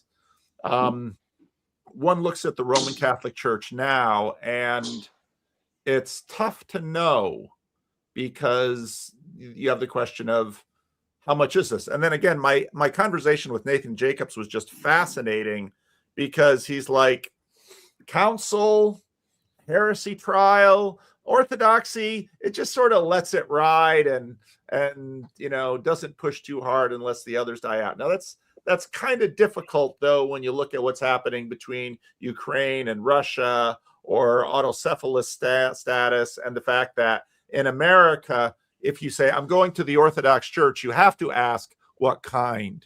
Whereas to your point, Mark, I'm going to the Catholic Church, it's like, oh, unless you're Mel Gibson, because then there's the true Catholic Church. And there's plenty of them around too. But it's also just ethnic. I mean, Orthodoxy would say they're all the same thing. It's just ethnic distinctions. Just ethnic. In America. I mean, that's part of, but I mean, that's just part of the history of how it evolved and worked out, I mean, it's kind of unavoidable. And there's less top down, but there's less top down discipline across these ethnic churches, right, than what you could have theoretically in the Roman Catholic Church, right? So like there's only like one patriarch and be like, I'm like going to speak ex cathedra and dictate this to the Ukraine, and that would work. That wouldn't happen in the Orthodox Church. So that's what I'm saying. So that's what like Paul's saying, is that they're like this top-down imposition is what the Roman Catholic Church, like in theory, has that the Orthodox Church does not. You have it kind of locally within like these states under this patriarch, but like not cross states. It's all under the bishops because it's biblical. Well, part of the difficulty is the resolution that when we look into the past, we tend to just see what's visible in history. It tends to be buildings, institutions, writings, some of these kinds of things. A point that I make commonly to people is go into any church, anywhere, and just start talking and listening carefully to people. You'll certainly see patterns in churches with respect to confessionality, doctrine, tradition. You'll see those patterns. They do emerge, but the particularities and the idiosyncrasies of any given person who goes to those churches, it's wildly broad. And that's just a fact of human life. And part of what's happening with social media and the internet is just that more and more and more is visible. And Mark, I think part of what makes your story so interesting, and anybody who hasn't listened to Mark's Self-Rando, which is on his channel, should really listen to his story, because in many ways, Mark, your story is a very much a story of American Christianity. The Stone Campbell, entry of Buddhism. You're part of why you belong in the corner, and why, I'm so glad you're here in the corner, is because you are in one person working through what I see many, many, many other people in the process of struggling with. I mean, Rod in the comments said, 8 years ago, I came because I heard something in Jordan Peterson, and I thought maybe the religion that I saw in my family that I rejected, maybe I should give it another look. And he says, 8 years into the TLC, maybe I'm less likely to join a church than I was 8 years ago. Well, that's partly because we've expanded his knowledge, but also we've also asked some very uncomfortable questions about, well, okay, so you don't go to church, that procedurally, but what exactly is your religion? What is your secular social order or your sacred social order that's actually functioning? And what are the bodies that you're actually participating in? Well, and that's what's hard about all this. Back to the idolatry of a name, and I mean, you could talk about intersectionality, and no name is a monolith. I mean, that's kind of what we're getting at. The weeds grow up with the wheat, and so in any group, you're always going to have to deal with the lived reality that in any group, whether it's Catholic or Orthodox or Protestant, within any of those labels, you're going to find real douchebags, really bad people. Are they okay simply because you like the label? And then you'll find atheists or the good Buddhist who acts really well. Which one looks more like Christ? Buddha. You know this, Mark. Like, I like your Christ, I don't like your Christians. So, like, it was Gandhi, not Buddha, but anyway. Gandhi doesn't matter. It's just a name. So, like, you know what I mean. I'm vacuuming the driveway. But it's like, that's something you have to deal with. So, like, I have convictions that I talk to Sam all the time about orthodoxy. This is why I like to talk. It's one of the reasons I like to talk about the Trinity and Christology so much, is because I think it gets at a spirit behind it. It's not that I don't have convictions about the labels, but I don't want to get caught up on the labels, because I don't even know how Sam and I disagree that much. But I really like talking to him, and I've learned a lot about the Trinity, and that's why I like pluralism. I hate the impulse, to be honest, to like cloister yourselves behind a name and think that you've found safety. You haven't. Wait for that to go to hell. What if, though, if the Luke, see, I love Sam, and I think I respect Sam's scholarship. He may have read history correctly, all of that. His take on God may actually be the right one. I don't know. But what is it in the impulse that why choose the fight over a point that you really ultimately can't decide? Why not just accept submission as part of the path? It's this drive to, the church is Trinitarian. It's at least, I mean, even Protestant and Catholic and Orthodox. The church is Trinitarian. Why not just be wrong? Why not just accept the label as wrong and move forward and be in fellowship with the body of Christ? Why must I rattle the saber and pound the pulpit and drive home a point again and again and again that you're wrong, the Trinitarian, the history of the church is wrong, all this stuff, you got it all wrong, that the creeds are wrong? Why not just submit yourself to the church? Well, that's the exercise. And to me, it seems, this is when I read Paul in 1 Corinthians, this is the conclusion I came to. It's not that I agree with the Catholics on everything. I probably don't. I know I don't. But the point is to not break fellowship. Well, and I think my answer to that, I'll try to be brief, is that I think Sam and I serve different mid-level spirits. I'm choosing to submit to persons, even when I don't understand it, even though I have ideas about doctrines of different things. Sam is ultimately, and all this is connected to his father. The reason PVK is where he is connected to his father and his grandpa. You can't divorce yourself from any of those things. I don't ultimately submit to my interpretation of texts. I don't think authority is found in text per se. I think it's found in people, bishops in particular, and an inheritance of a body. That's my conviction. Sam apparently doesn't believe that. Well, I think also you have to look at tradition itself. Like, I could easily see somebody saying to Maximus the Confessor, like, why don't you just give this up? Like, you're causing a lot of trouble for yourself. Why are you sticking to this doctrine that seems so important to you? Everybody disagrees with you around you. So what's that about? And he did it enough to get his tongue cut out, and he got disconnected from the body of Christ. Like, but now he's considered a saint. So like, what is it? Is it like the community most important, or is it, But he stayed in the church. In prison, yeah. Well, yeah. I'm gonna shift things around just because I think it might be helpful. We talked about personal stuff, and so I can be personal about my journey around Catholicism real fast, and I can let it go, and we can go wherever we want to go. I got like really into Catholicism, watching all the apologetics and stuff around the end of college for me. I was hanging out with some of the guys at the Newman Center at my local university.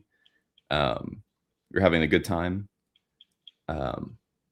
One of the guys there I got along with really well. We talked about Dostoevsky all the time, and it was a really good experience.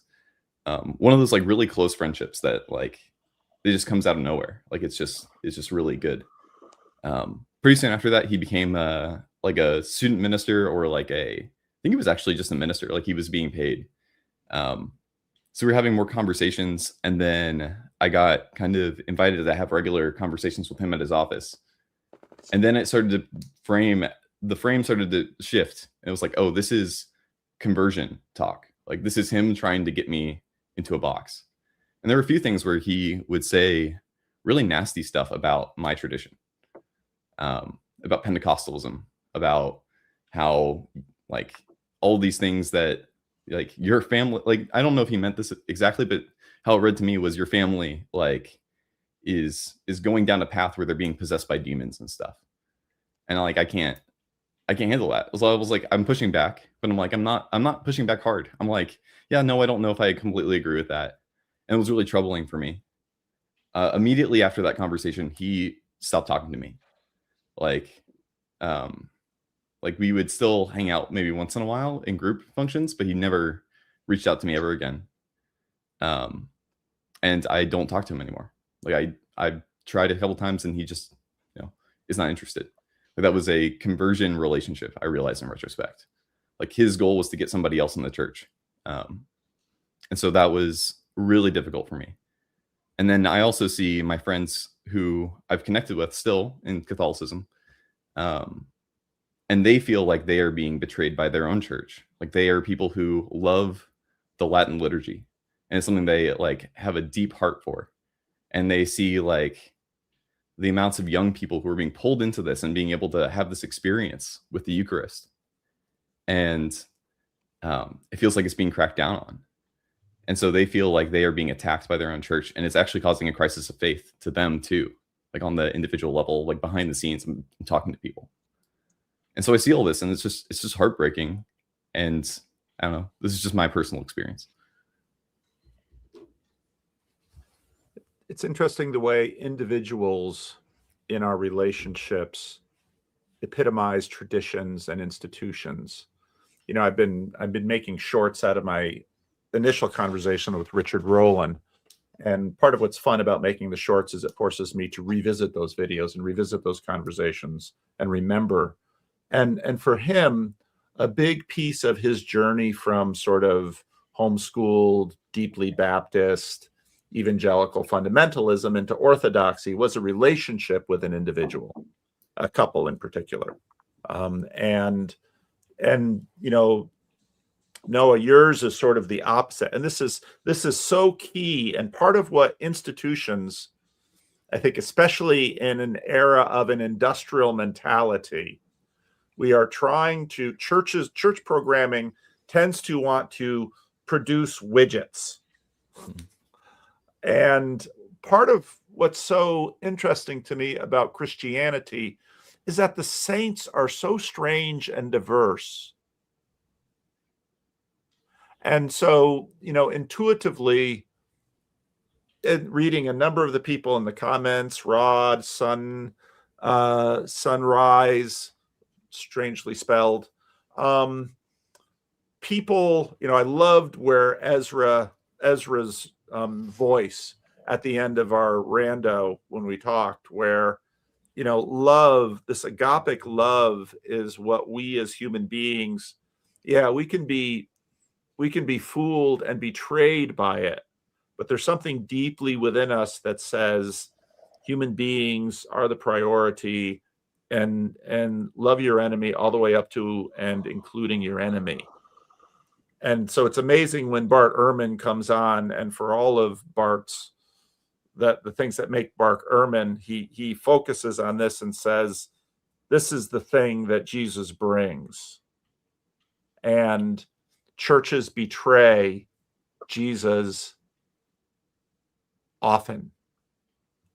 But of course, it's also complex, because whether or not I think someone is loving me well, that's also impacted by what I think love requires of them towards me. And I may be deeply wrong about that. Mm-hmm. So I think often when people say, well, why should I go to church? I would say you need to have a church so that you can love other people. Recently, it came up that that Socrates' wife was kind of a pain in the neck. And people asked Socrates, why would you marry such a terrible woman? And the answer is something like, because she helps me tolerate the rest of humanity. If I can tolerate her, I can tolerate others. But I think that gets down to this question of love, and what Noah saw in this relationship was love. And then he figured out that, no, wait a minute, this minister is a prostitute. He's loving me for pay. He's going through procedural loving for pay. And part of what's interesting about Jesus is that there's always a tension with Jesus with respect to the institutions. Now, America comes along and says, no institutions, very rebel, anti-institutional culture. And it's like, that's not the way either. But Jesus, with respect to institutions, and this goes all the way through the Bible, Naaman comes to Elisha, and after he's been healed, this great transaction, he wants to pay, and Elisha's like, no. Gehazi goes and gets it and gets something he wasn't looking forward to. And then Naaman is like, I want to be faithful to your God, Elisha, but I serve at the pleasure of a pagan. If I go into the temple of my master and must bow the knee with him, will your God punish me? And Elisha says, go in peace. So this is a God who understands. And well, it seems like, but we're all kind of struggling with, I mean, we're just living with the contradictions and of two different things. So for instance, there is a certain comfort in having an institution that has survived a period of time, that can kind of say, hey, you're not experiencing anything that's new. We've thought about this before here, like that. There's a comfort level there, right? And then also there's a comfort level in knowing your local priest and knowing that they really actually care about you. And you can survive maybe with one or the other. Like, I'm kind of skeptical about my institution, but I love my priest. Or I'm not really crazy about my priest, but I really actually respect my institution. So like But, you know, I think you can go too far in one. So if you put too much faith in just your priest and then that guy lets you down because he was just befriending you because he wanted to convert you or whatever, and he was doing it for pay, or there's a scandal in your church and now I no longer believe in institutional religion and that kind of stuff. Like both of these can lead you away from the church. And so I think that like but we need both in the same way that like Jesus is the logos, the unifying principle throughout all creation by which everything exists. And also he was a person, right? And what do we do with that universal and that particular, the institution and the personal people inside that institution? And like it's like sometimes I feel like we're arguing about, no, this is the only one that matters. And you're like, well, no, all these matter. And we're all struggling with, to what extent am I placing too much faith in one versus the other? And that's why sometimes I think it's comforting for people to say, no, I'm going to be Roman Catholic because it's been around for this long. I need something that anchors me, and this helps me. And sometimes it's like, well, but I need someone to care about me, right? That I know that I can meet with and have coffee and that kind of thing.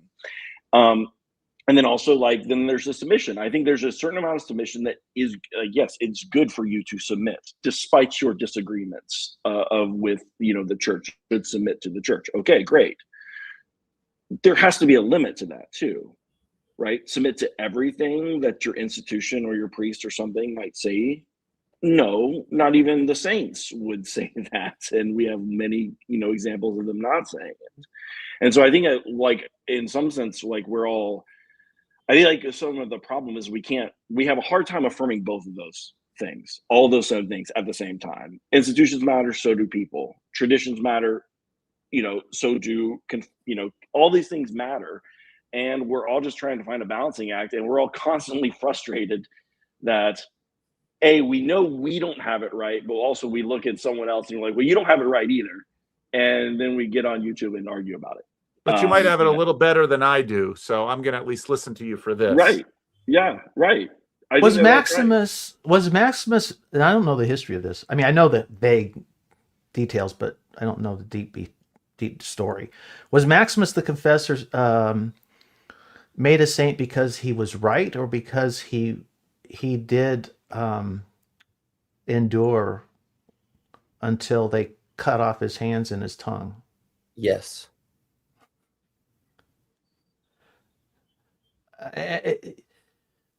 That enduring factor, I'm guessing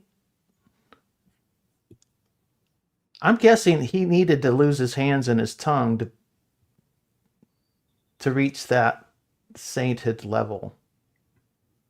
And that's the challenge for me. It's just like, how, you know, there are limits.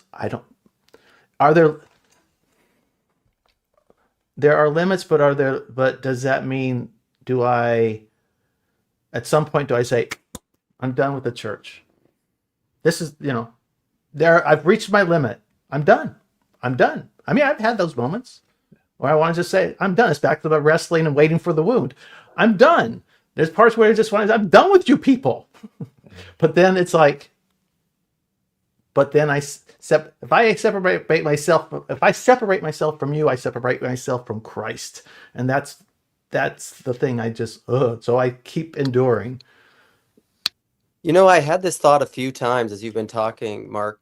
The phrase has come to me a few times as you were talking, not all who wander are lost. And then I just realized you have it as a poster behind you. All right. Which is great. Let's have closing statements, and then I will drop the link. And first, let me thank all of you for, on short notice, volunteering to be part of this group and part of this discussion. I very much enjoyed it, and I enjoyed everybody's participation here. This is a really awesome group. So, last thoughts and after I drop the link, you're all welcome to leave if you need to, or when you want to, or what have you, and then I'll keep it running. You know, usually maybe till 1/2 hour, something like that. We'll see how it goes. So my last thought, I was thinking about going and getting Martin Shaw's book, but he has a section there where he's talking about how there's spirits everywhere and the whole world being spiritual. And then the argument of like, well, if they're all there, why wouldn't God just tell us? Why wouldn't God just make everything clear? Which is I think it's applicable and it's an obvious thing that atheists say all the time. And then the simple answer that he came to, or someone told him, he's like, well, because then you wouldn't need faith. If the whole point of this is faith and to wrestle with God and to struggle and to become perfected by what you suffer, then like suffering isn't the problem. It's what we have to do. And part of that's the intellectual, theological, whatever. A lot of it, there's many different ways we suffer. And I think it's all fine. It's training.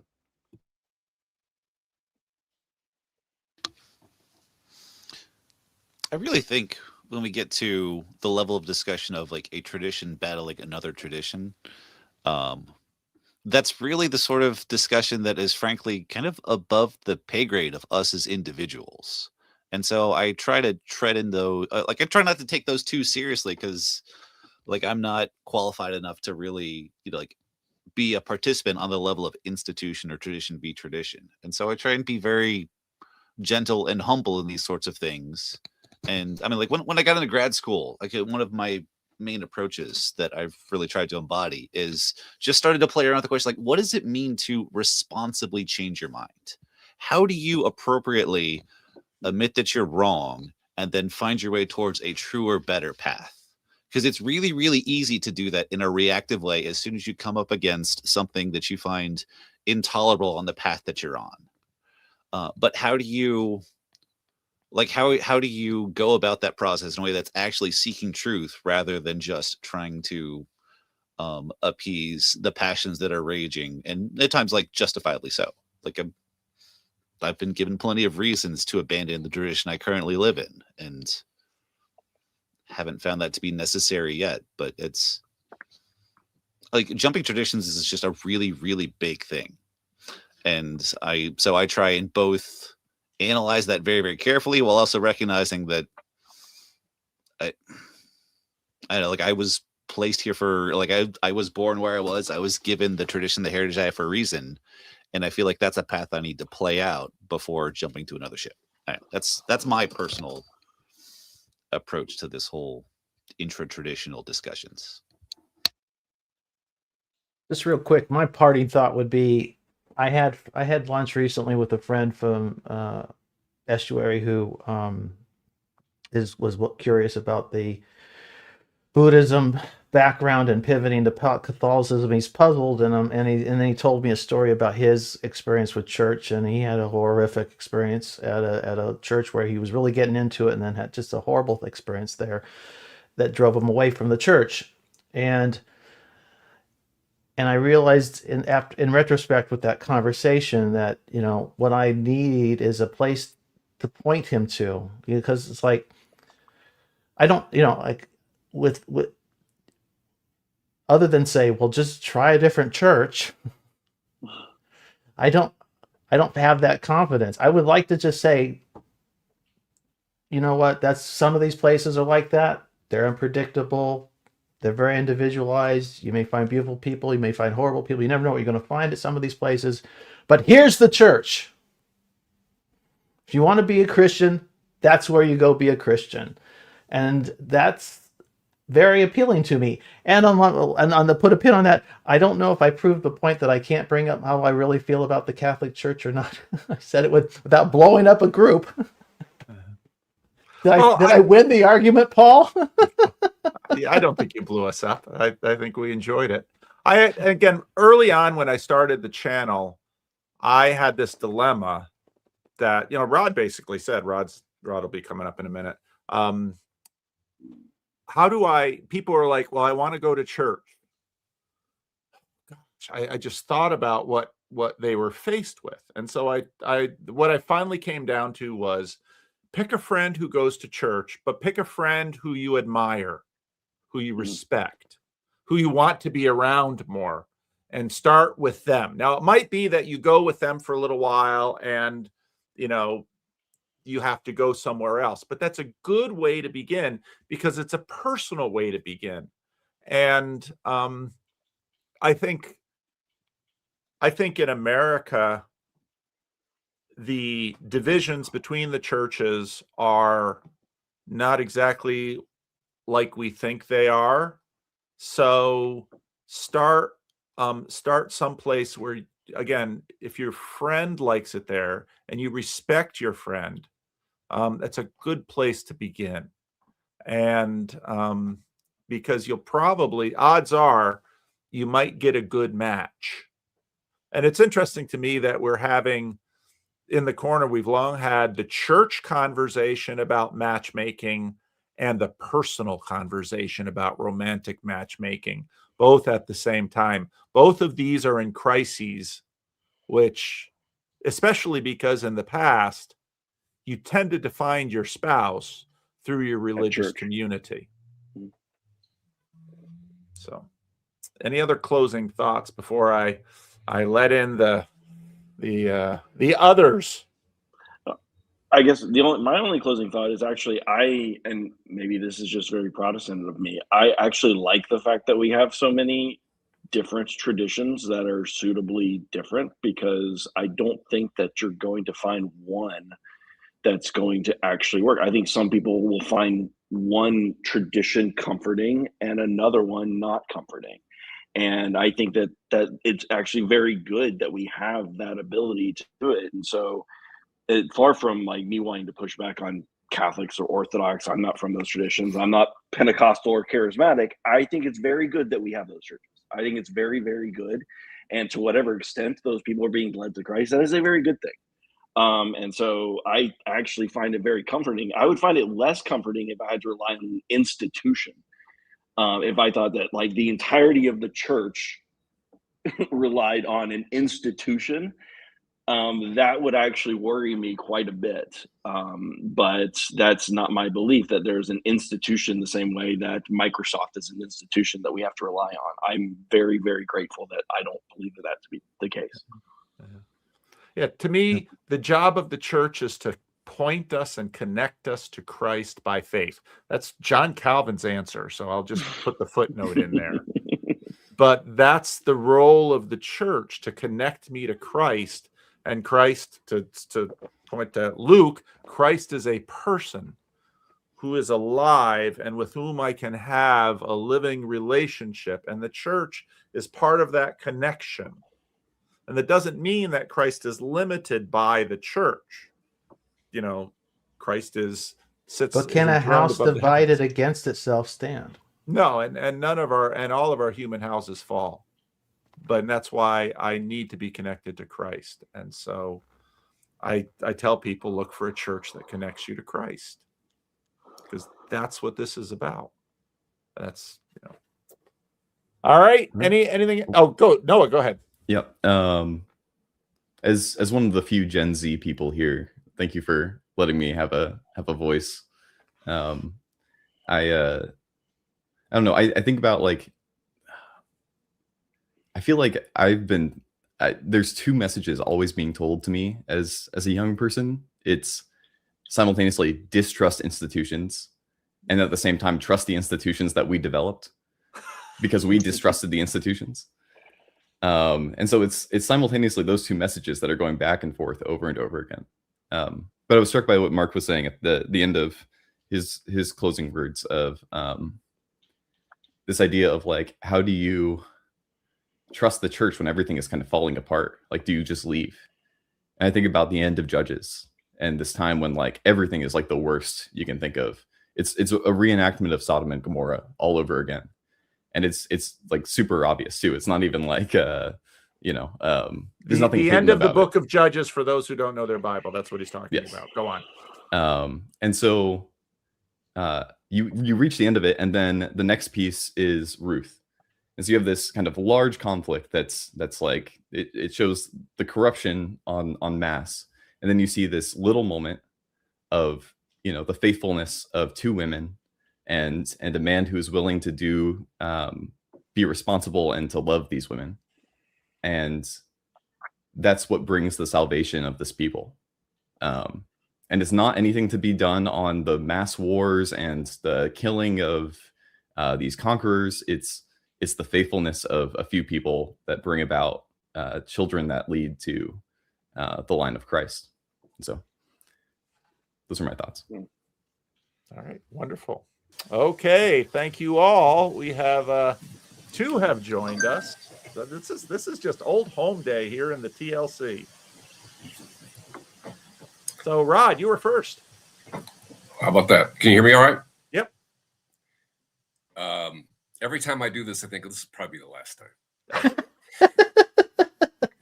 It's like the mafia. Every time you leave, they keep pulling you back in. Either because you guys kicked me out, or I can't get a foothold. I can't find something to talk about that's interesting to the rest of you. So thanks for indulging me. I felt like I was kind of salty in the chat, so I probably needed to show up and defend myself. And my usual 2:00 on Friday is canceled, so here I am. I actually, Paul, I liked your pitch because it's kind of like what I was saying in the chat, and I was glad to see you engage with Bart Ehrman, because I've been engaging with him this whole time. As I said, I probably listened about as much of him as I have of Jordan Peterson. And so he's not an asshole, Paul, whatever else you might think of him. Because you started off by saying he was. I don't. That's not what my impression of him, but people who know him personally have said things to me. Oh, well, that could be. No, fair enough. Fair. I do not know that. I've never met the man. And I have met almost all of you to at least shake your hand, and some of you I've spent real time together. So, and it's part of the reason why I'm here. But I guess the thing that I wanted to flesh out, if you guys were willing, was my own experience, right? Because I actually went back not too long ago and read the first email I ever sent to you, Paul, and it was kind of sweet actually, because I'm very much in that mode where I'm investigating and I'm seeking, right? And you're, you have all these Whitensville connections. Like, well, there's that was like serendipitous. Like, I'm gonna tune into that frequency. I'm gonna follow that thread, right? And I even asked you, like, are you aware of any pastors in the Nashville area that that maybe you don't want to introduce? Basically, implicitly, that are like you, Yeah. right? Because I liked what you were doing, right? You were engaging all the hard questions, and I liked you for all the same reasons we all do. And then I made the comment that not only my experiences here at the TLC, and if I'm not really careful, this could sound almost the opposite of what I'm trying to say, which is it could sound like a critique of either the TLC or its participants, and that's not my point. Right? It's almost exactly the opposite, actually, of my point, which is over the last 8 years, my inclination to somehow get involved with the church has gone basically to zero. It was low before, but it's basically zero now. And a lot of it has to do with, in a sense, I feel like I know too much. And I actually have people in my life, friends, people I know well. I have a sister-in-law who worked for a church, inside a church, and the stories she would tell were just horrific in terms of gossip and just like, right? And then people who, like, I have a friend who's an IT consultant specialist who does nothing but churches. And so he knows a lot about churches, right? And his comment is like, the more you know, the less, the less, favorably inclined you are. And so I just, and that has been in the conversation today. I have a take on that. I said something about pluralism, like, well, if everybody is a Christian, well, then what is a Christian, right? So, I'm mostly here to just defend my salty comments. But also I think it's a juicy topic. I think, I would love to see the TLC chew on that a lot more than my sense is that this space has become increasingly religious, and I end up feeling like the guy that walks into a sports bar and sort of tells everybody, hey guys, it's all just a game. You all love football. What difference does it really make? Why are we talking about that? Right? Like, I don't want to be that guy, right? I understand that for many of you, this is just enjoyable to just knock around and talk about. And I get that, right? I'm sort of more looking, but what's the point? Is it true or not? Right? So anyway, I've said enough. I'll respond a little bit. Like, I want to connect and talk. And no, I just want to like open up like a longer discussion some later time, Rod. Honestly, sure. Like you've been yapping about like Bart Ehrman for a bit, and like, some of us like. I'm just being friendly, down home, and colloquial here, man. I mentioned it once. Yeah. No. This is at least the third time I've seen you drop it. And I was just kind of like would love to hear some other time in some later, you know, in a longer format, just like what Fair you enough. think we're missing from, or what you're seeing there that what we're missing out on. Well, happily, Matt, happily. Yeah. The shorter version would be I have heard what Paul just said from one other source too about like what he's like personally, and I can't vouch for that. And if that's true, well then the hell with it. I don't care. In other words, That's not the right, same thing as your scholarly work. That's fine. Right. And it seems like people are more comfortable with James Tabor, so him too, right? In other words, I find in the same way I love the history of the foundation of the American experiment. I love hearing about and reading about our founding fathers. And so history and the exploration of the origins of this country and the sort of ideals that embodied that are fascinating to me, right? So, and some of that can be deconstructive. You know, maybe Washington didn't actually chop down a cherry tree or whatever, right? Like, but things that are so powerful that they lend themselves to myth making at the same time, right? And I can accept it. And there's no, you know, I was saying in my comment on Paul's homeroom, I was saying I told that little bit that Louis C.K. does. You know, he's like he's returning a rental car and he's late for his flight, so he just drops it off in front of the terminal and rushes in to catch the flight. And then once he gets there, he just calls him and said, "Hey, you know, your car's in front of the terminal one. You can't do that." He's like, "Well, you want your car or not?" Right?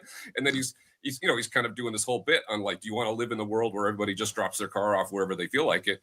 And it is basically doing, it's actually a deep exploration there about, the sort of foundational questions of any kind of moral philosophy, right? And so I don't find any inconsistency between saying this man Jesus launched a movement that changed the world in all the ways that it did, both good and bad, and hugely consequential, obviously. And I don't necessarily think he was born to a virgin, and I don't, clearly the Bible seems to think he had siblings. Like, so even if she was a virgin, she wasn't a perpetual virgin, right? Which I know is heretical to Catholics owned. Like I would not lose one wink of sleep about holding those two things in tension. It just wouldn't bother me at all. So anyway, Rod, maybe you should be on the emerging tip. Maybe you should read Rob Bell's Velvet Elvis. It's like the primary illustration he uses in that is about like is faith. Trampoline. The trampoline, it's Skank versus the brick wall. Is faith more like a trampoline or a brick wall? And you remove doctrines, of which one he says is the virgin birth. And this is even part of my evolution. I never lost faith, but deconstruction is he used that illustration saying like if you remove the virgin birth, is it like a brick in the wall where you remove too many, the wall falls? Or is it like a spring on a trampoline where you can keep jumping? That's right. I don't know what I think about this. I keep jumping. The 2 days after I read that in the book, I heard an evangelical pastor say from the pulpit that Rob Bell doesn't think the virgin birth is important. And I said, that's not what he said at all, you lying bastard. Not at all. And so like all this stuff, part of why I love the TLC is like, we could talk about all this stuff. This is what pluralism is. I can have convictions and keep talking to people who disagree with me and not judge you, because that's not my job. I don't need to sell you on anything. I'm going to make room for others, but my core point was the effect on me of being part of this whole thing. I mean, it was, 4 or 5 years before I ever showed my face around here, but I kept talking to Paul privately. That was my motivation. It's like, I liked Paul, a friendship of sorts formed, and we just kept talking. Right. And eventually I got more involved, and here I am. Right. I mean, that's probably how you Christians work anyway. Right. Just keep coaxing them in. Right. So here I am participating, but mostly just out of interest in the personal side of things. Right. And so in a sense, that's what I'm saying. Like, I keep waiting for the point where it's like, Rod, it's great, but we actually like to talk about football around here. And, we take it more seriously than you do. And fair enough. Right. That could be where it ends up. But I do think that my own personal experience for the entire arc of this whole thing, I've been here for the whole thing. Right. I went to some of the first meetups. I've been here for all of it. And I know all the personalities. I've watched the whole thing happen. And I think there's a core question underneath that, which is like, does the effect, and it's basically, I think, Paul, what your pitch was, I don't want to put words in your mouth, but is there something about just chewing on this endlessly that actually has the opposite of maybe the hope for intent, which I assume would be to strengthen your faith? Well, Phlebas makes the comment, substituting the internet community can satisfy your desire to actually visit a church. And right away, when this thing started, I became a pastor for a whole group of people that weren't going to church. Some of those people have now gone to church and others haven't. And that tends to happen differently for different people. I think even Mark's departure from the church that he was going to and his churchlessness for a while now, the TLC has sort of been a place where church haunted or Christ haunted people hang out, but not just Christ haunted. You've got, it'll be really interesting to see what happens with the 500 or so new subs from Islam that have come. And because it usually takes about a year or two before they start creeping in at this level. So it's sort of like the question about Estuary. For some of the people that go to my local Estuary, they go to Estuary, they don't go to church, and they're getting some of those same needs met. I have a lot more people in my church who go to church and not Estuary, because why would you go to Estuary when they already have a Bible study? So in other words, the question of where exactly does this help meet people?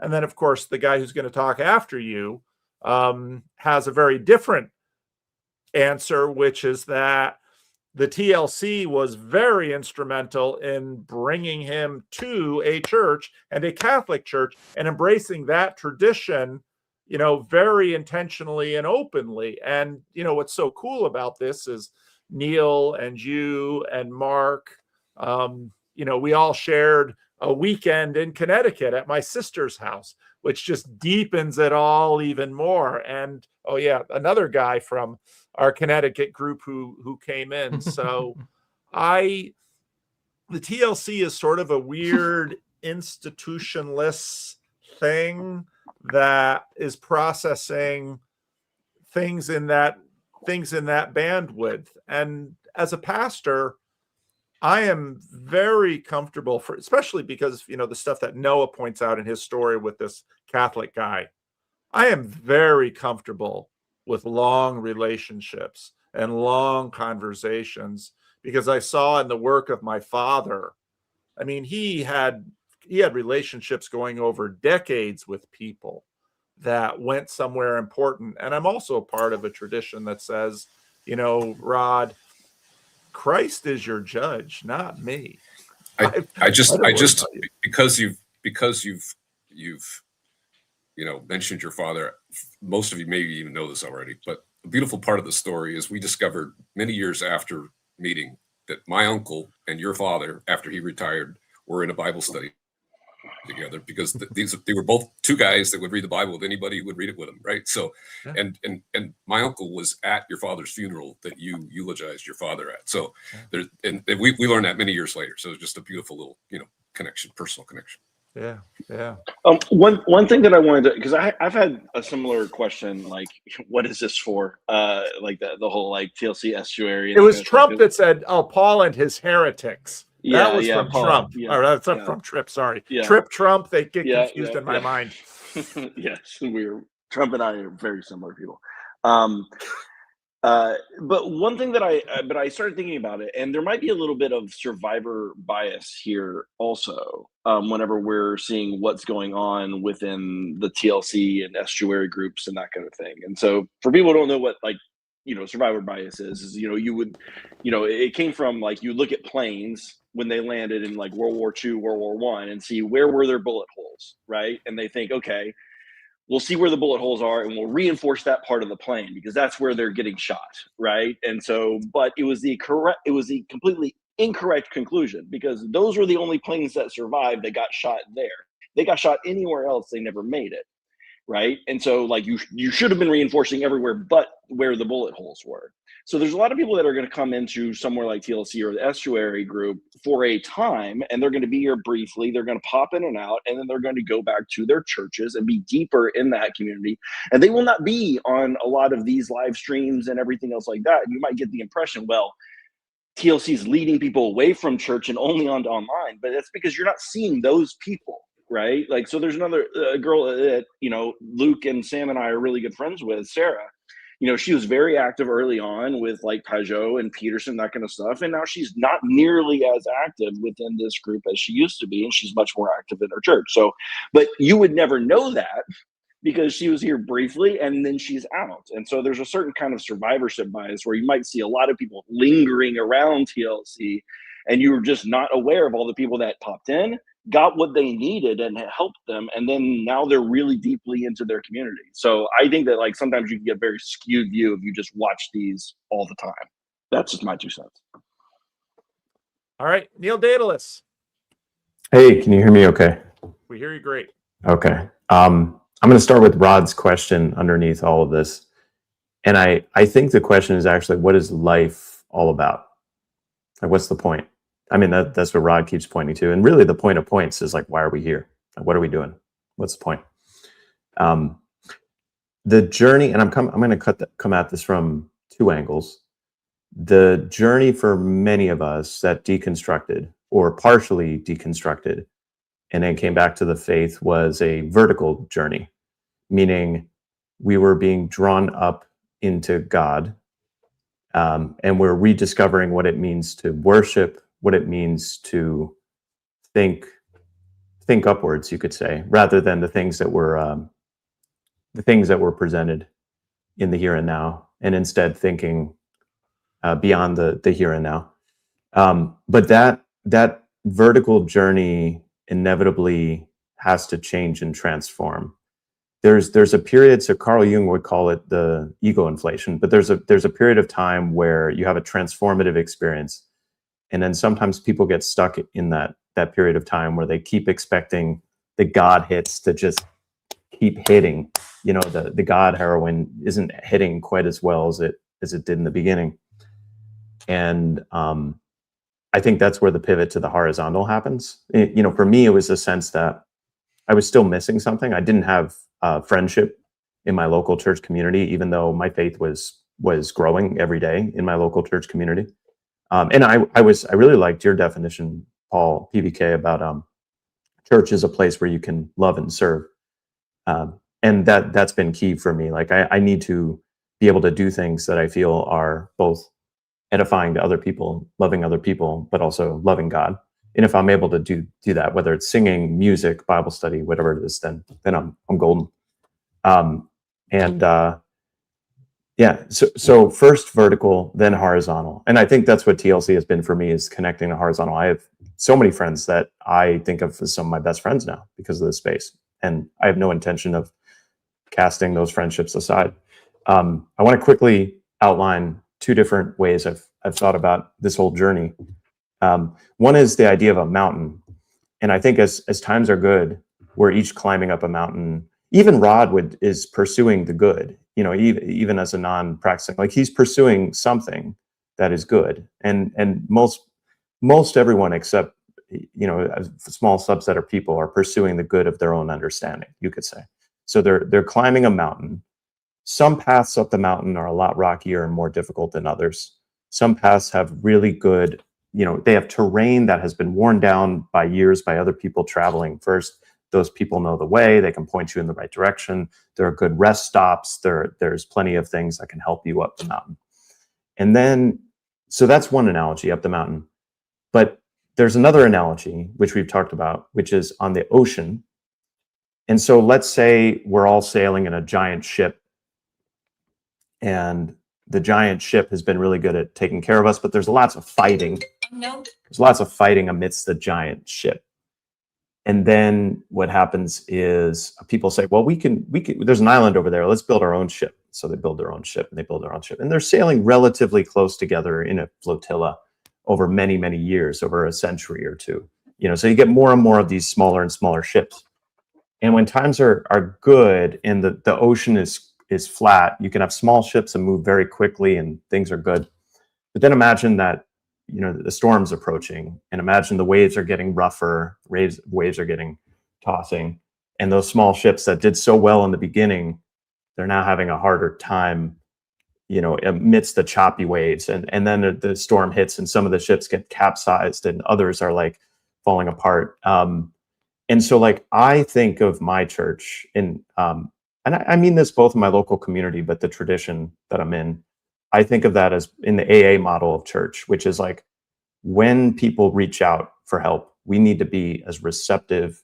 And I think about TLC in much the same way, actually.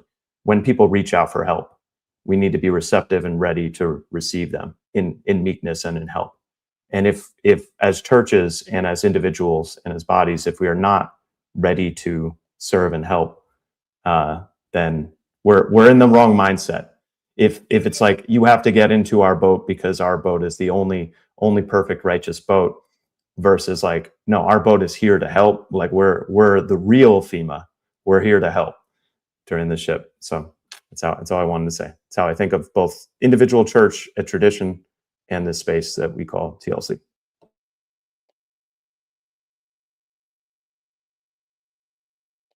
Corn cob, Mr. PVK. Corn cob.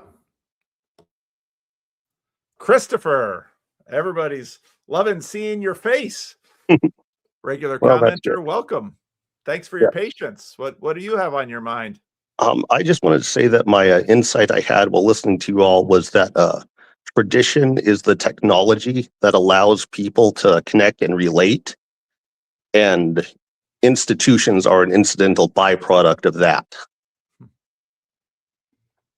And so I don't really have time to stay and talk, so I can't just going to leave that here and run away and get back to the real world. Real quick. But I wanted to share that and say thank you for that. Thanks, Chris. Thank you, Christopher. No, because institutions, and we've had Rod was on with Green with Paul Allen about institutions, because institutions try to preserve traditions. That's what institutions do. They try to lengthen. I mean, human beings sort of spin off traditions, but then they need to be preserved, and institutions allows things to happen, but they're always human collectives, so they get complicated. So it's a good point. Michael Sartori, what Michael's got some things to say. Yeah, well, so I guess I'm Methodist now. I don't know, that's weird. You're Methodist now? I don't know. Do you know the method man, the method man, the method? I mean, it's just basically I'm still waiting for somebody at our old church to call and say, "Where have you been?" And that hasn't happened yet. So that's where I'm at.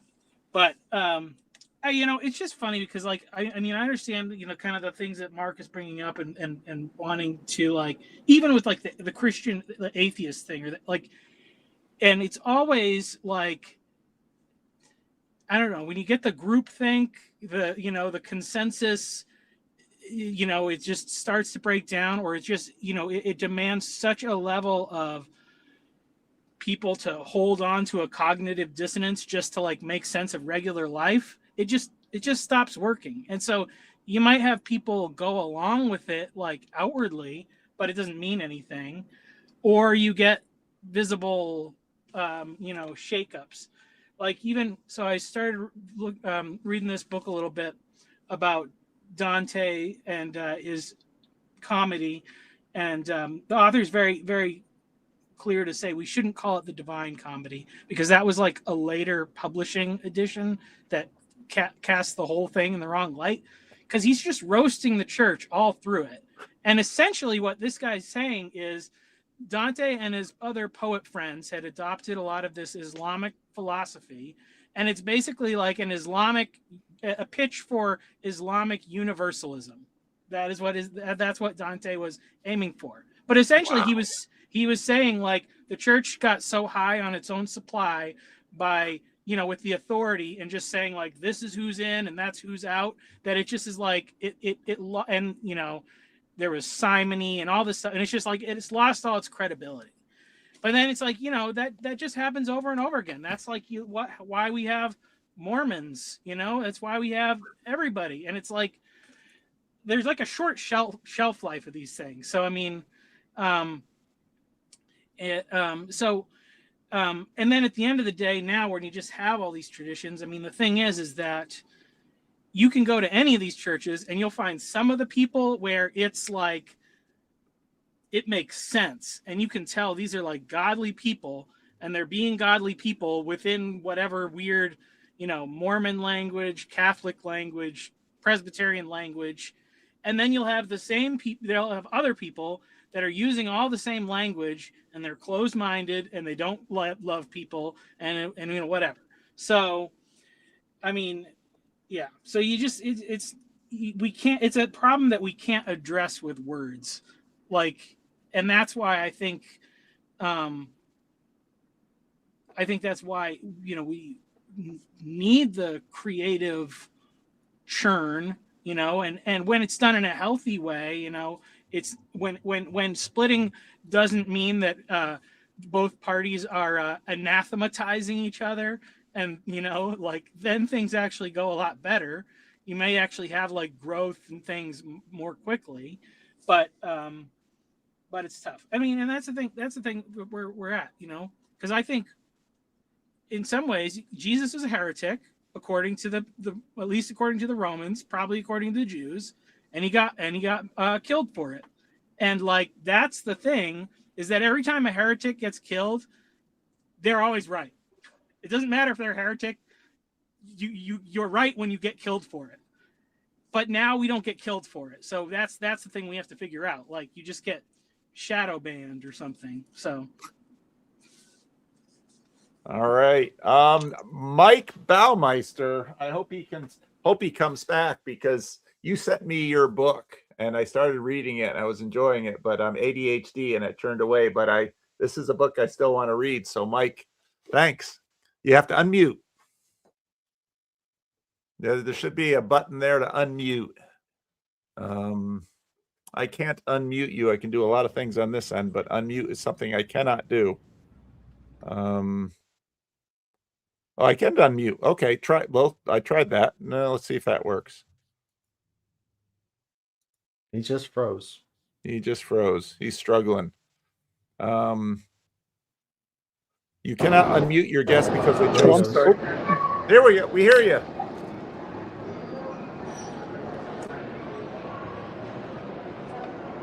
Mike, we hear you. Your mic's on. What do you have to say? I think he's in an airport. But he sent me his book. Grew up CRC, Calvin's last pupil. So let's see, is it self-published, or is a nice note for me in his book?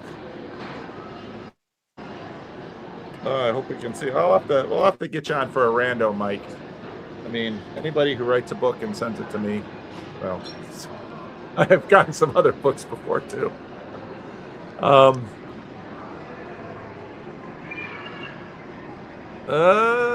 Well, Mark, why don't you talk until Mike comes back?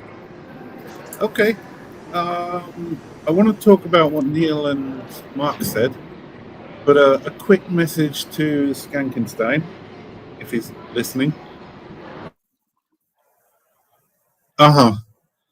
When I was in the green room, I was just tapping out a tune, and I realized I could reverse headbang with this beard. I won't try it now, but I'll give it a go at some point. That's what Sorry. you want to tell us? No, what Neil was saying about the vertical and the horizontal, and I've said this to Mark 3 times now. Mark has the vertical. He doesn't know where to place the horizontal.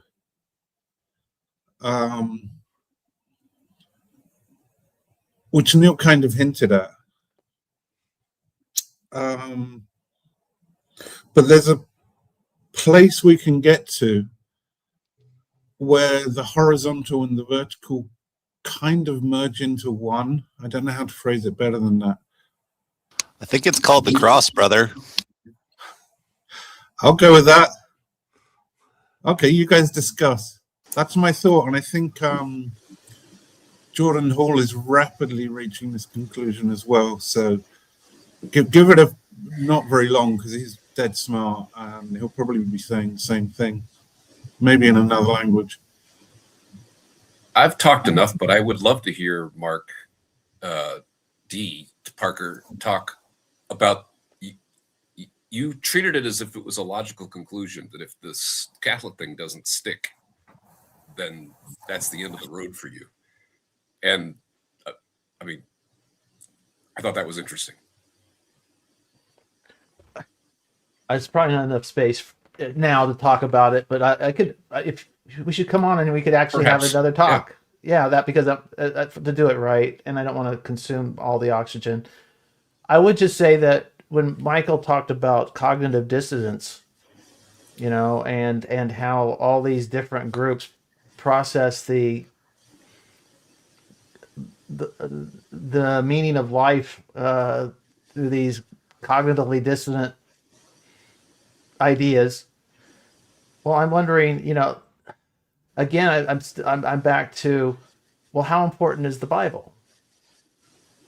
I mean, and the Bible is full of, yeah, I mean, you could talk about Jesus was a heretic and he got killed for it. Bart Ehrman doesn't have a problem with that. Rod doesn't have a problem with that. Paul Vanderklay doesn't have a problem with that. The difference is one of those three people say, but he rose from the dead. And he ascended into heaven and sits on the throne of God. And he will resurrect you, you know, as a result, and so on and so forth. Now, that's where things break down, and you have, and that's the point at which you have to choose. And that's fine, Rod. I mean, Rod, it's not. I'm not attacking you personally. I'm just saying that, you know, you and Paul Vanderklay are on two sides of the ledger. Pistols at dawn, Paul. We're gonna shoot Dawn. I like Dawn. But enough of that. But I just say I don't. That's what that goes to, maybe somewhat to answer your question about why it's all or nothing. Well, and the thing about, you know, with Homerum's video today, what so interested me, I really enjoyed the conversation with Dalthit, except the fact that Ross had these things he wanted to fight with, and I thought that's not interesting to me about Ehrman's lack of faith doesn't interest me that much. What's interesting to me is when he says, I really like Jesus, I wish it were true. Because in a sense, that's what he's saying. He says, I really like the ideas. I really like this love. This has changed our civilization. I'm down for that. But Jesus is still an idiot because of how he chose to live his life. Fucking genius idiot. He said that? Jesus is an idiot because if he was smart, he wouldn't have got killed by the Romans. Now, maybe we remember him nicely, but what did that ever do for Jesus? Then you have to say, well, he gave his life up for the world. Yeah, but now we're beginning into the foothills of that place that Ehrman doesn't want to go. There's a thread that I have pulled on multiple times that no one seems to want to pick up, and it's so important in my mind, which is the thread of identity as what I'm receiving is how most of the world thinks. The identity I have is how people treat me as this. I'm this race, I'm this sex, I'm in this job. I'm receiving that identity from other people. Versus the identity versus what I'm giving, what I'm generating, what I'm providing, what I'm doing. And the identity question to me is so obvious once you flip that polarity. It's so obvious what the problem is. Because if I need to have my identity fundamentally determined by specific people in my life, I am a slave to those people. And we say what? We say we're a slave to Christ. That's what we say. And there's a reason for that, is because that way we can give our identity through Christ to the, and no, you know, sorry, I'm going to keep harping on it because no one's talking. It's so obvious to me that that's the solution. It's, yeah. Well, I was going to say, like, even in that frame, I think the trouble is that you're still receiving it from Christ, right? But it's like you're receiving it from the highest thing, and that's the most important piece. And I think the problem is we don't work up the ladder. Like we don't say like, okay, what gives this person the right to define my identity? Like, who's the person who gives them permission? Or, you know, what is the next level? You have to keep climbing it. I think people get stuck at certain places and they say, you know, I need to sit at wherever I am and work on it, and not keep, you know, going through that process over and over again. Can I use a more sciencey word? Oh, did we lose Jonathan? Oh shoot, we lost Jonathan. We have transmitters. Yeah? Comes down, goes out. What comes down? That's curious, because sometimes it's just BS. Because it's not coming down from the right place. Well, I think Neil is absolutely right in what he's saying, and I think what Noah's saying, and this is the thing I think is the problem, is with it, like, you know, like there's a lot of people who get that thing of like, my identity is rooted in Christ. You have this personal faith. But as soon as you're going to go out in the world and like start saying, I'm a Christian and I believe this, then everybody's going to look at all the other like labels that you have. For me, you know, it's husband, father, you know, even carpenter, and they're going to look at how I operate in those things. And so like the thing for me is I have to figure, I can't just say like, well, I just am a husband. And so that's what, you know, whatever I do is the definition of what a husband is. No, I have to see what Jesus says being a husband means, and then live that and confess every time I don't live it, so that the word husband actually means something, because, and you know, and essentially so that the word Christian means something, because like, you know, we could say, oh, it's, do you believe in the resurrection? And I think like all the Christians on the screen here say like, yes, I believe in the resurrection, and I believe you all really mean it. But there's a whole lot of other people who say, I'm a Christian, I believe in the resurrection, and there is no evidence of that in their life. And that's why, you know, the Bart Ehrmans of the world don't believe it, you know, because like, because everybody says that it's a stupid way to live by not living like Jesus. Can I ask? It's a stupid way to live. Can I ask Rod a question? It's not a gotcha question, Rod. It's not a gotcha question. It's more so, I'm curious how you think about when we say the vertical, because like, or another way of putting this is like, where do your interests, desires, values fundamentally come from? Like, is it a biological essentialism, or like where do those things that are beyond your choice, but the things that you are presented as something that you're interested in or find, like your interest in this space is a perfect example of that. Before I forget, I would never draw the conclusion that Paul drew, that Jesus would have been an idiot if he didn't raise from the dead. And I see those as two, as Mark Parker's, those are cousins to each other. Like, both of those things don't seem intuitively obvious to me. Like, how you go from that to that, I don't get that. And maybe in part that might start to answer, at least address your impossibly difficult question, Neil. You know, why am I interested in this? Like, do you know why you're interested in this? No, I mean, yeah. Sometimes you're just interested, right? When people, you know, my shorthand usually when people do what I've done to PVK many times, it's like, what are you up to, Rod? I'll say something like, well, I'm just recruiting pallbearers. You know, I'm just campaigning for a large few. You know, obviously it's absurd, but I was so deeply marinated in the biblical stories, I literally learned to read on the Bible. And by the way, I actually recommend that to anybody if you can do it. Like, I mean, at any point in my childhood, would I have opted out? Absolutely. Because that's not how I wanted to spend my mornings, right? But now I see the benefit of it, right? As a, you know, older adult, right? And so I can kind of like see world events and kind of just squint, and I can access all of these, not just the biblical stories, obviously mythology and other things too, right? So to be informed by those stories to help me locate myself in the world.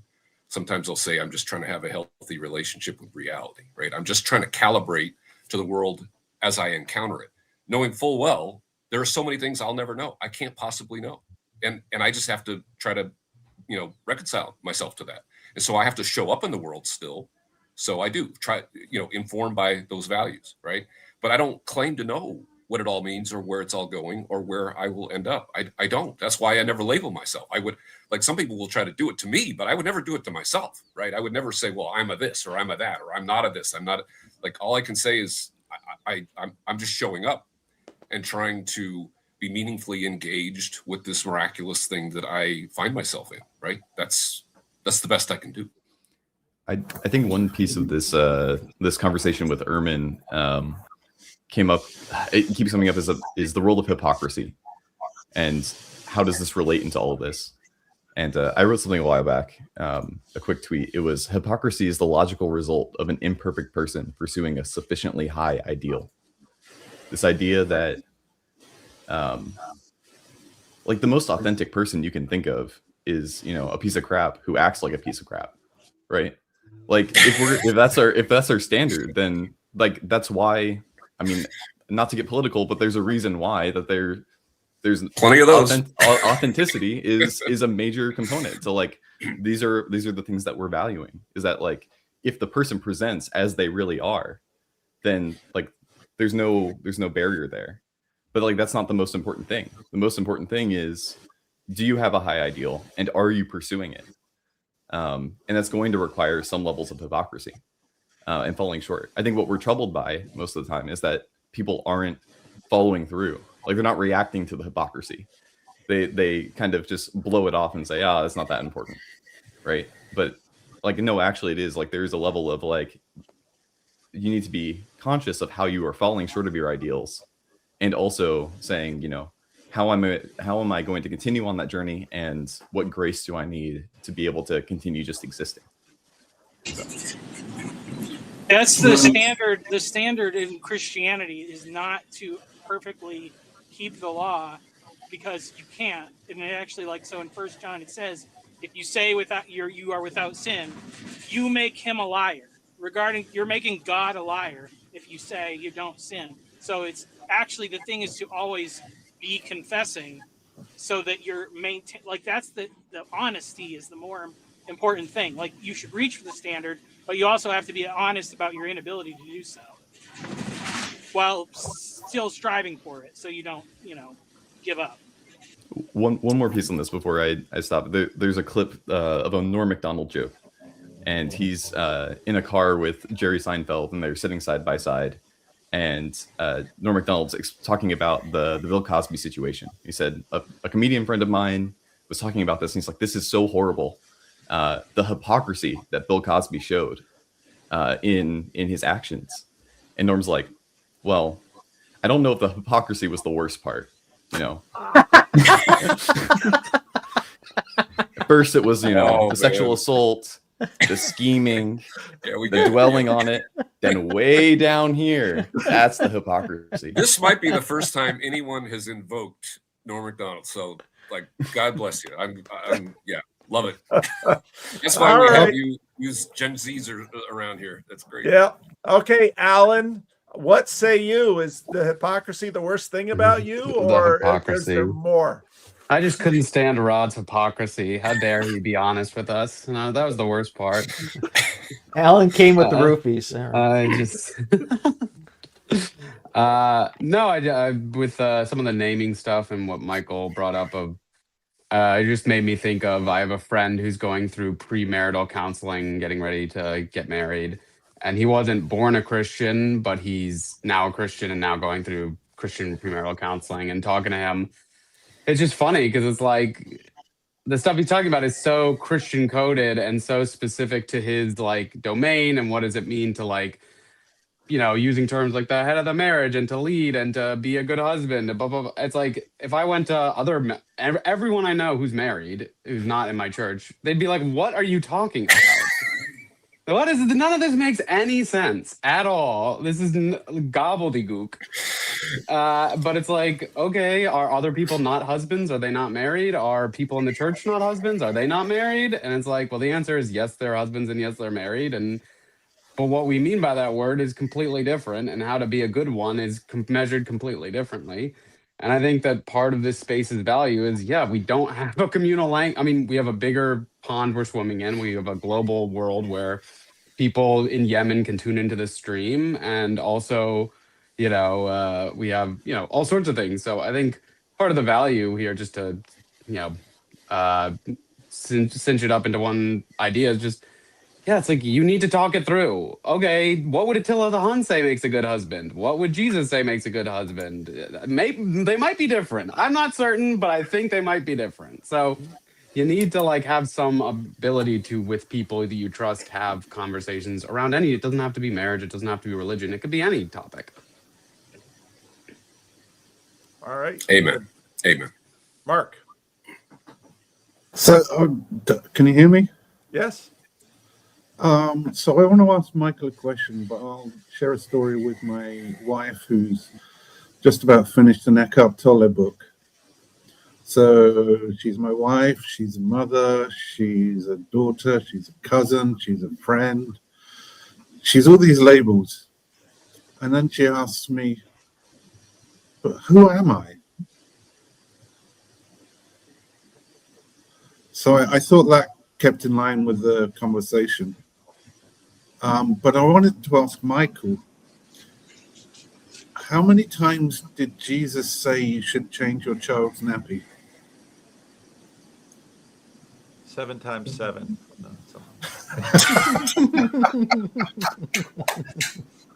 I don't know. No, I don't Lifetime? think he said that. I don't think he said that. But I mean, he washed people's feet, so All right. I think the stream has come to an end. Thank you all for the original participants, of which we're down to 2, and thank you those who jumped in later. We don't get to do final thoughts? Absolutely. Let's have the final thoughts. See, we have a tradition. Yeah, we have our liturgies to honor here. Well, actually, all I'm going to say, first of all, I'm going to say I'm sorry that Noah left, because he mentioned that, he was the only Gen Zer around here, and he's just glad that, he could add his voice. First of all, that voice. But I'm so glad he does and is, because I just really appreciate that. And that whole cohort too, all of you guys. And then I would love to hear more someday, no rush, from both you PVK and you, Mark, about this logical sequence, that therefore it was all in vain, and that Jesus was basically just a fool. And maybe Paul's comment about, if without the resurrection, what are we doing here, basically, is in there. That was somewhere. Ermin's I heard that too. Yeah, I heard that. Yeah. So anyway, to me that strikes me as a rich vein of inquiry, because it just is not automatic to me. I don't see the automatic connection there. Go ahead, Matt. Oh, I'm just here to shill and grip for a second here. This little zine.substack.com. We, 55 pages of a genuine original short fiction written by TLC members. We've been working on it for the last 3 months. I am incredibly proud of the work these guys put in, and we would love to hear reactions and your thoughts. There, we'll pin that. Okay, I was trying to figure out how. There we go. Okay. Yeah, you kept putting in the private chat. It's like I already know how to find it. I had put it in both spots and I got bounced. I pinned it, so it's nice there Appreciate at the top of the comments. So, no, I'm thinking, Rod, I'm gonna have to make a video because it's a really interesting. That's what fascinates me about Ehrman, and really grabbed me about. I'm really anxious to read his new book, because I've read his book on Jesus Victory with real appreciation, and I appreciate a lot about Ehrman. I really do. But then it's funny because I'm not a theologian, I'm a pastor, and so I take a look at people and the moves that they make and why, and that's the part that really fascinates me. Even though I hold nothing against him, even though others, when I mention his name, I hear it, because he had a lot of students. He had a lot of students, and some of those students are around here. When I brought him up on that thing we did with Paul Allen, I'm like, I didn't even realize it was a controversial thing to say. It struck me as very interesting. Yeah, but I found it to be very interesting, and I like his I think his books are interesting. But and then there's also the element that I was going to mention before. It's also sort of once you know a few more things about, let's say, the broader conversation in New Testament studies, it's sort of like if the only psychology comes from Jordan Peterson, your picture of psychology and the state of the conversation it's just sort of the dilemma of a lot. So not everybody's ready to sort of trip over and bend the knee to Bart Ehrman's positions on many of these things, but I think they're very interesting positions, and he's a good scholar. I don't think that's not debated. So, any other final thoughts? Well, I would just. Oh, sorry, Mark. Go ahead. Okay. Brett Weinstein, we all know. Evolutionary biologist. It's all about getting your genes into the future, which is not something I agree with. But let's pretend it's true. So you want your own genes, and failing that, you want your family genes, and failing that, you want your cousin's genes, and failing that, you want your tribe's genes to come into the future. But you could say from that point of view that Christ's genes we still remember him 2,000 years later. So how is that a failure? How is that idiotic? It's not the genes, it's the memes. Metal Gear Solid 2, not Metal Gear Solid 1. And that's also a Brett Weinstein thing. Is the memes and the genes, a la Richard Dawkins. So, yeah, and that's the whole Genghis Khan, Jesus Christ thing. And then, but that gets into anthropology. What is a human being? Is a human being primarily a container of genes or a container of memes? Biologists. And I'll just plug my Substack, uneducated philosopher. Substack. Educated or uneducated? You're uneducated, right? Uneducated, sorry. Just again, we'll just have to do. Maybe we'll do. I'm gonna say a threesome. Don't want to put it like that, but my mind goes. This is why I don't deserve to be a Catholic. My goes fully dark. I'll be your Huckleberry. He lives in California.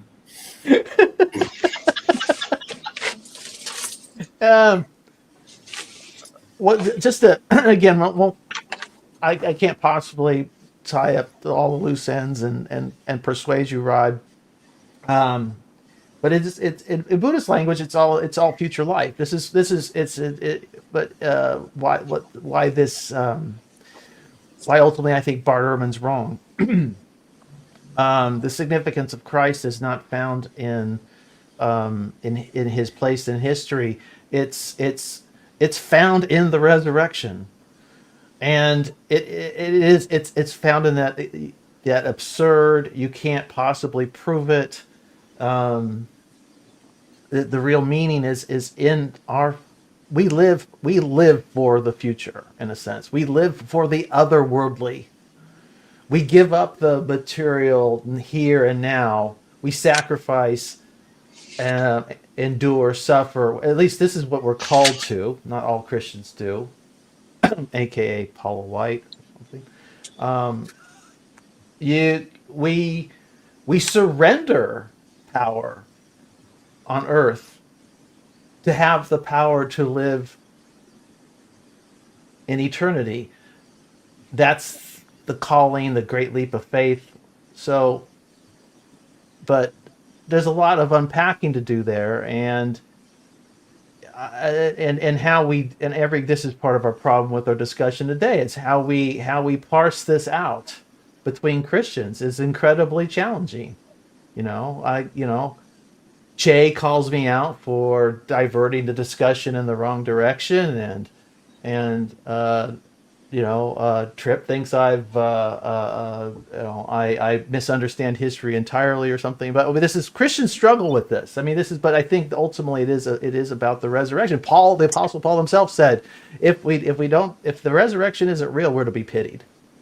We're pathetic, and in the world's eyes, we are pathetic. I mean, true Christians are pathetic people from a worldly perspective.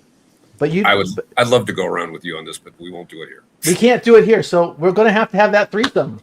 PVK, Rod, me. We'll do it. Make it happen, Paul. Make it happen. All right, I'm down for it. I'm down for it. All right, thank you, everyone. Oh, Michael Sartori, final thought. My final thought. And Matt. Just want to say, I'm up to 2 books, and I'm still at 0 PVK interviews. So, I guess we'll have to make that happen too. Yep. Tents over temples. Tents before temples. Tents before temples. 800 pages. And the way of the Tecton is much shorter. It's only like 260 pages. So. Way of the Tecton. Only. Yeah. Wow. Yeah. Comparative. Yeah. All right. Back in the days when I used to read books. And was this typed out or was it prompted? No, it's all my words. Nice. Yeah. All right. Skank, you get the final word. Bye. Thanks. This is fun. Put your mic up to your mouth. Oh, there is. Gosh.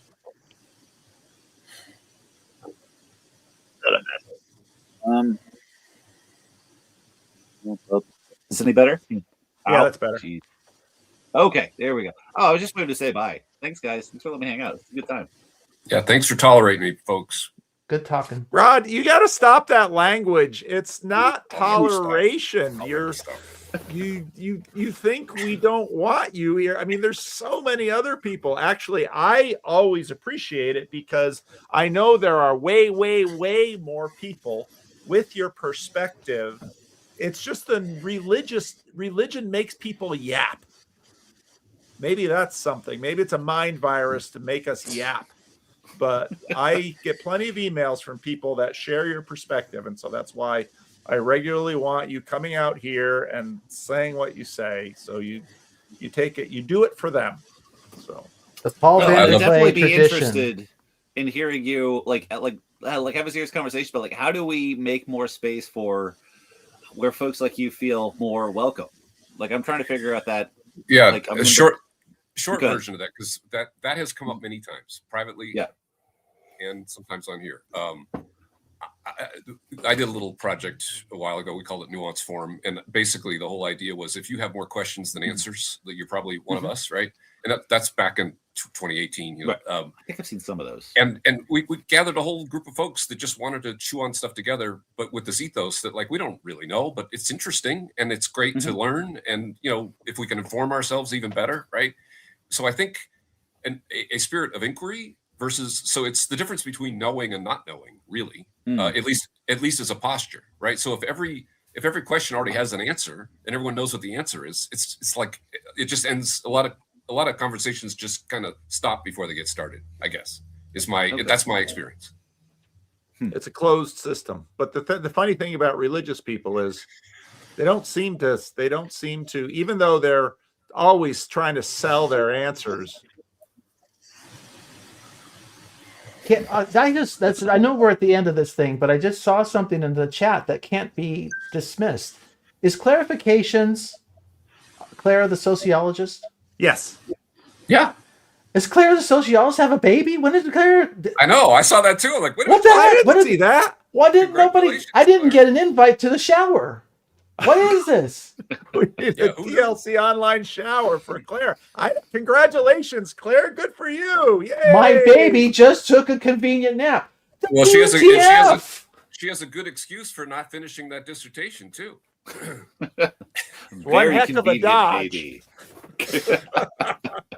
We had pizza after what was it? Was it Northwest Estuary? And there was no baby then, at least not to my knowledge. Northwest Estuary was a while ago. It was. But that babies not that happen long fast. Ago. Babies take 9 months typically. Well, yeah, I'm sure it didn't feel fast to Claire, but well done. Well done, Claire. Well done. Congratulations. We love celebrate babies. you. This corner is very pro baby. It's a very pro baby corner. All right. That was All it. right. Awesome. All right. Thank you Yeah. all. I'm going to play some branding. What? Oh, just in honor of our new mother. Also in today's community report, Clara, our resident sociologist, had some relevant things to say to the world. So this is my kitchen. You can even see that there is a fly trap behind me. That's something I would have removed if I had really thought about this, because that is disgusting. Right now I am roasting chicken to eat later today, and I feel like I need to justify that to myself and to the world, like literally to the world, because I'm live streaming. Ducks eat bread. They do. They like it. Still I have it. There are moments I conveniently forget that I'm a 40-year-old man. The last vestiges of a ghost long dead. The ghost with a messiah complex. A messiah too lazy to rise or ascend. Happily hurt and hard. The hanger-on or haunting of a time past. A heroic dream of the harrowing of hell. Failure to launch. Cling to a life vest. Treading in spells that linger and last. Mom and Dad, righteous and mad, daydreamers with ghosts of their own. My memory of them stoic, looking with aims to pretend. Always on the brink of somewhere. Each a child dancing on the fence. On down the river. Dreamt in the sunshine. Saturday morning cartoons, the only Sabbath I knew.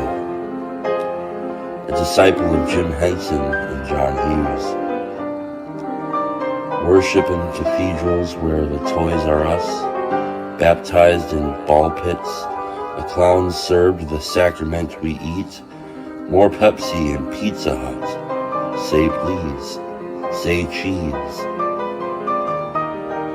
Between Kurt Cobain, a scrambled cable screen, towers tumbling, Super Bowls, and reality TV, the ghost is constitutionally unwilling and intrinsically unable to see and be seen, searching madly for attention to seek. But you could be anything. Never say never.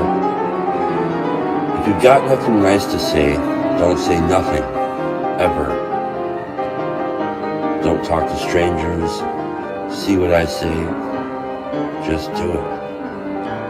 You don't listen very well, do you? You don't do very well, do you? You're not looking too good, are you?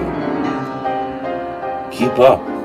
Appearances aren't what they seem. Will you ever grow up? You look like you're stuck. You think you took too much.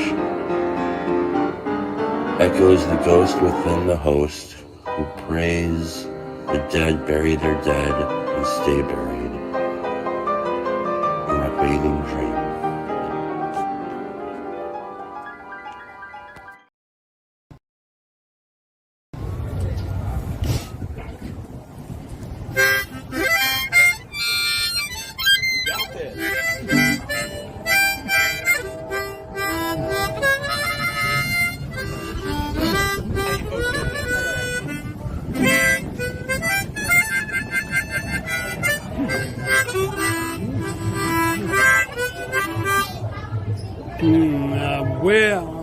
Where are you here? Oh, there I am. Hey.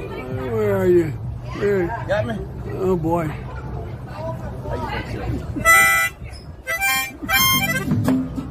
Yeah. Walk with me, Lord. Walk with me. Come on, man. Walk with me, Lord. Walk with me.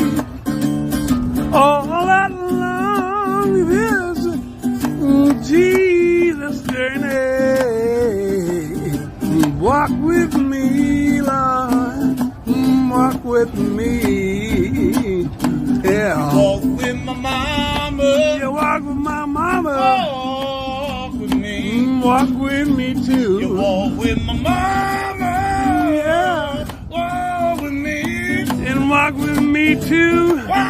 Oh, my. Yeah. Yeah.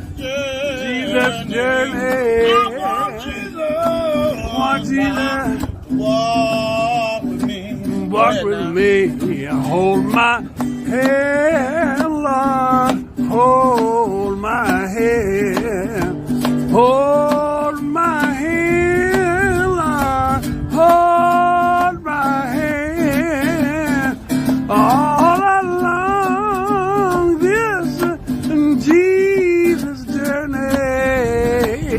Hold my hand, Lord. And hold my hand. Walk with Moses. You walk with Moses. Walk with me. Walk with me. You walk with Moses. Walk with me. Walk with me. While I'm home. Yeah. Yeah. Jesus journey. I want Jesus. I want Jesus to walk with me.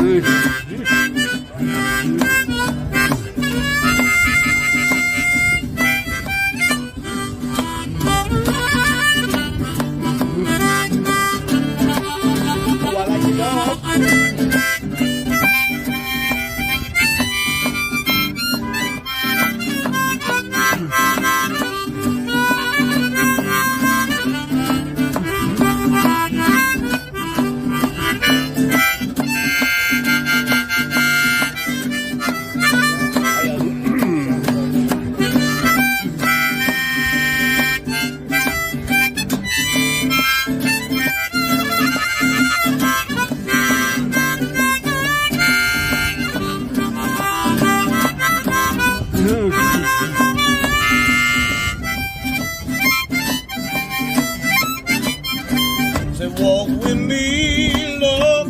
How y'all doing? Walk with me. Walk with me, Lord. Walk with me. Walk with me. I'm on my Yeah, Lord. I want Jesus. I want Jesus to walk with me. to walk with me. Walk with David, a little shepherd boy. Yeah, you made him a great king. I know David shouted for joy. He walked with David, and he's a little shepherd boy.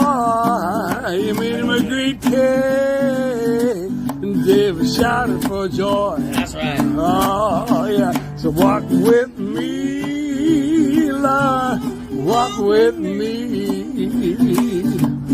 Walk with me, Lord. Walk with me. All along this Jesus journey. Walk with me, Lord. Walk with me. You gotta walk with me, Lord. Yeah! That was rocking great, brother. Oh, yeah.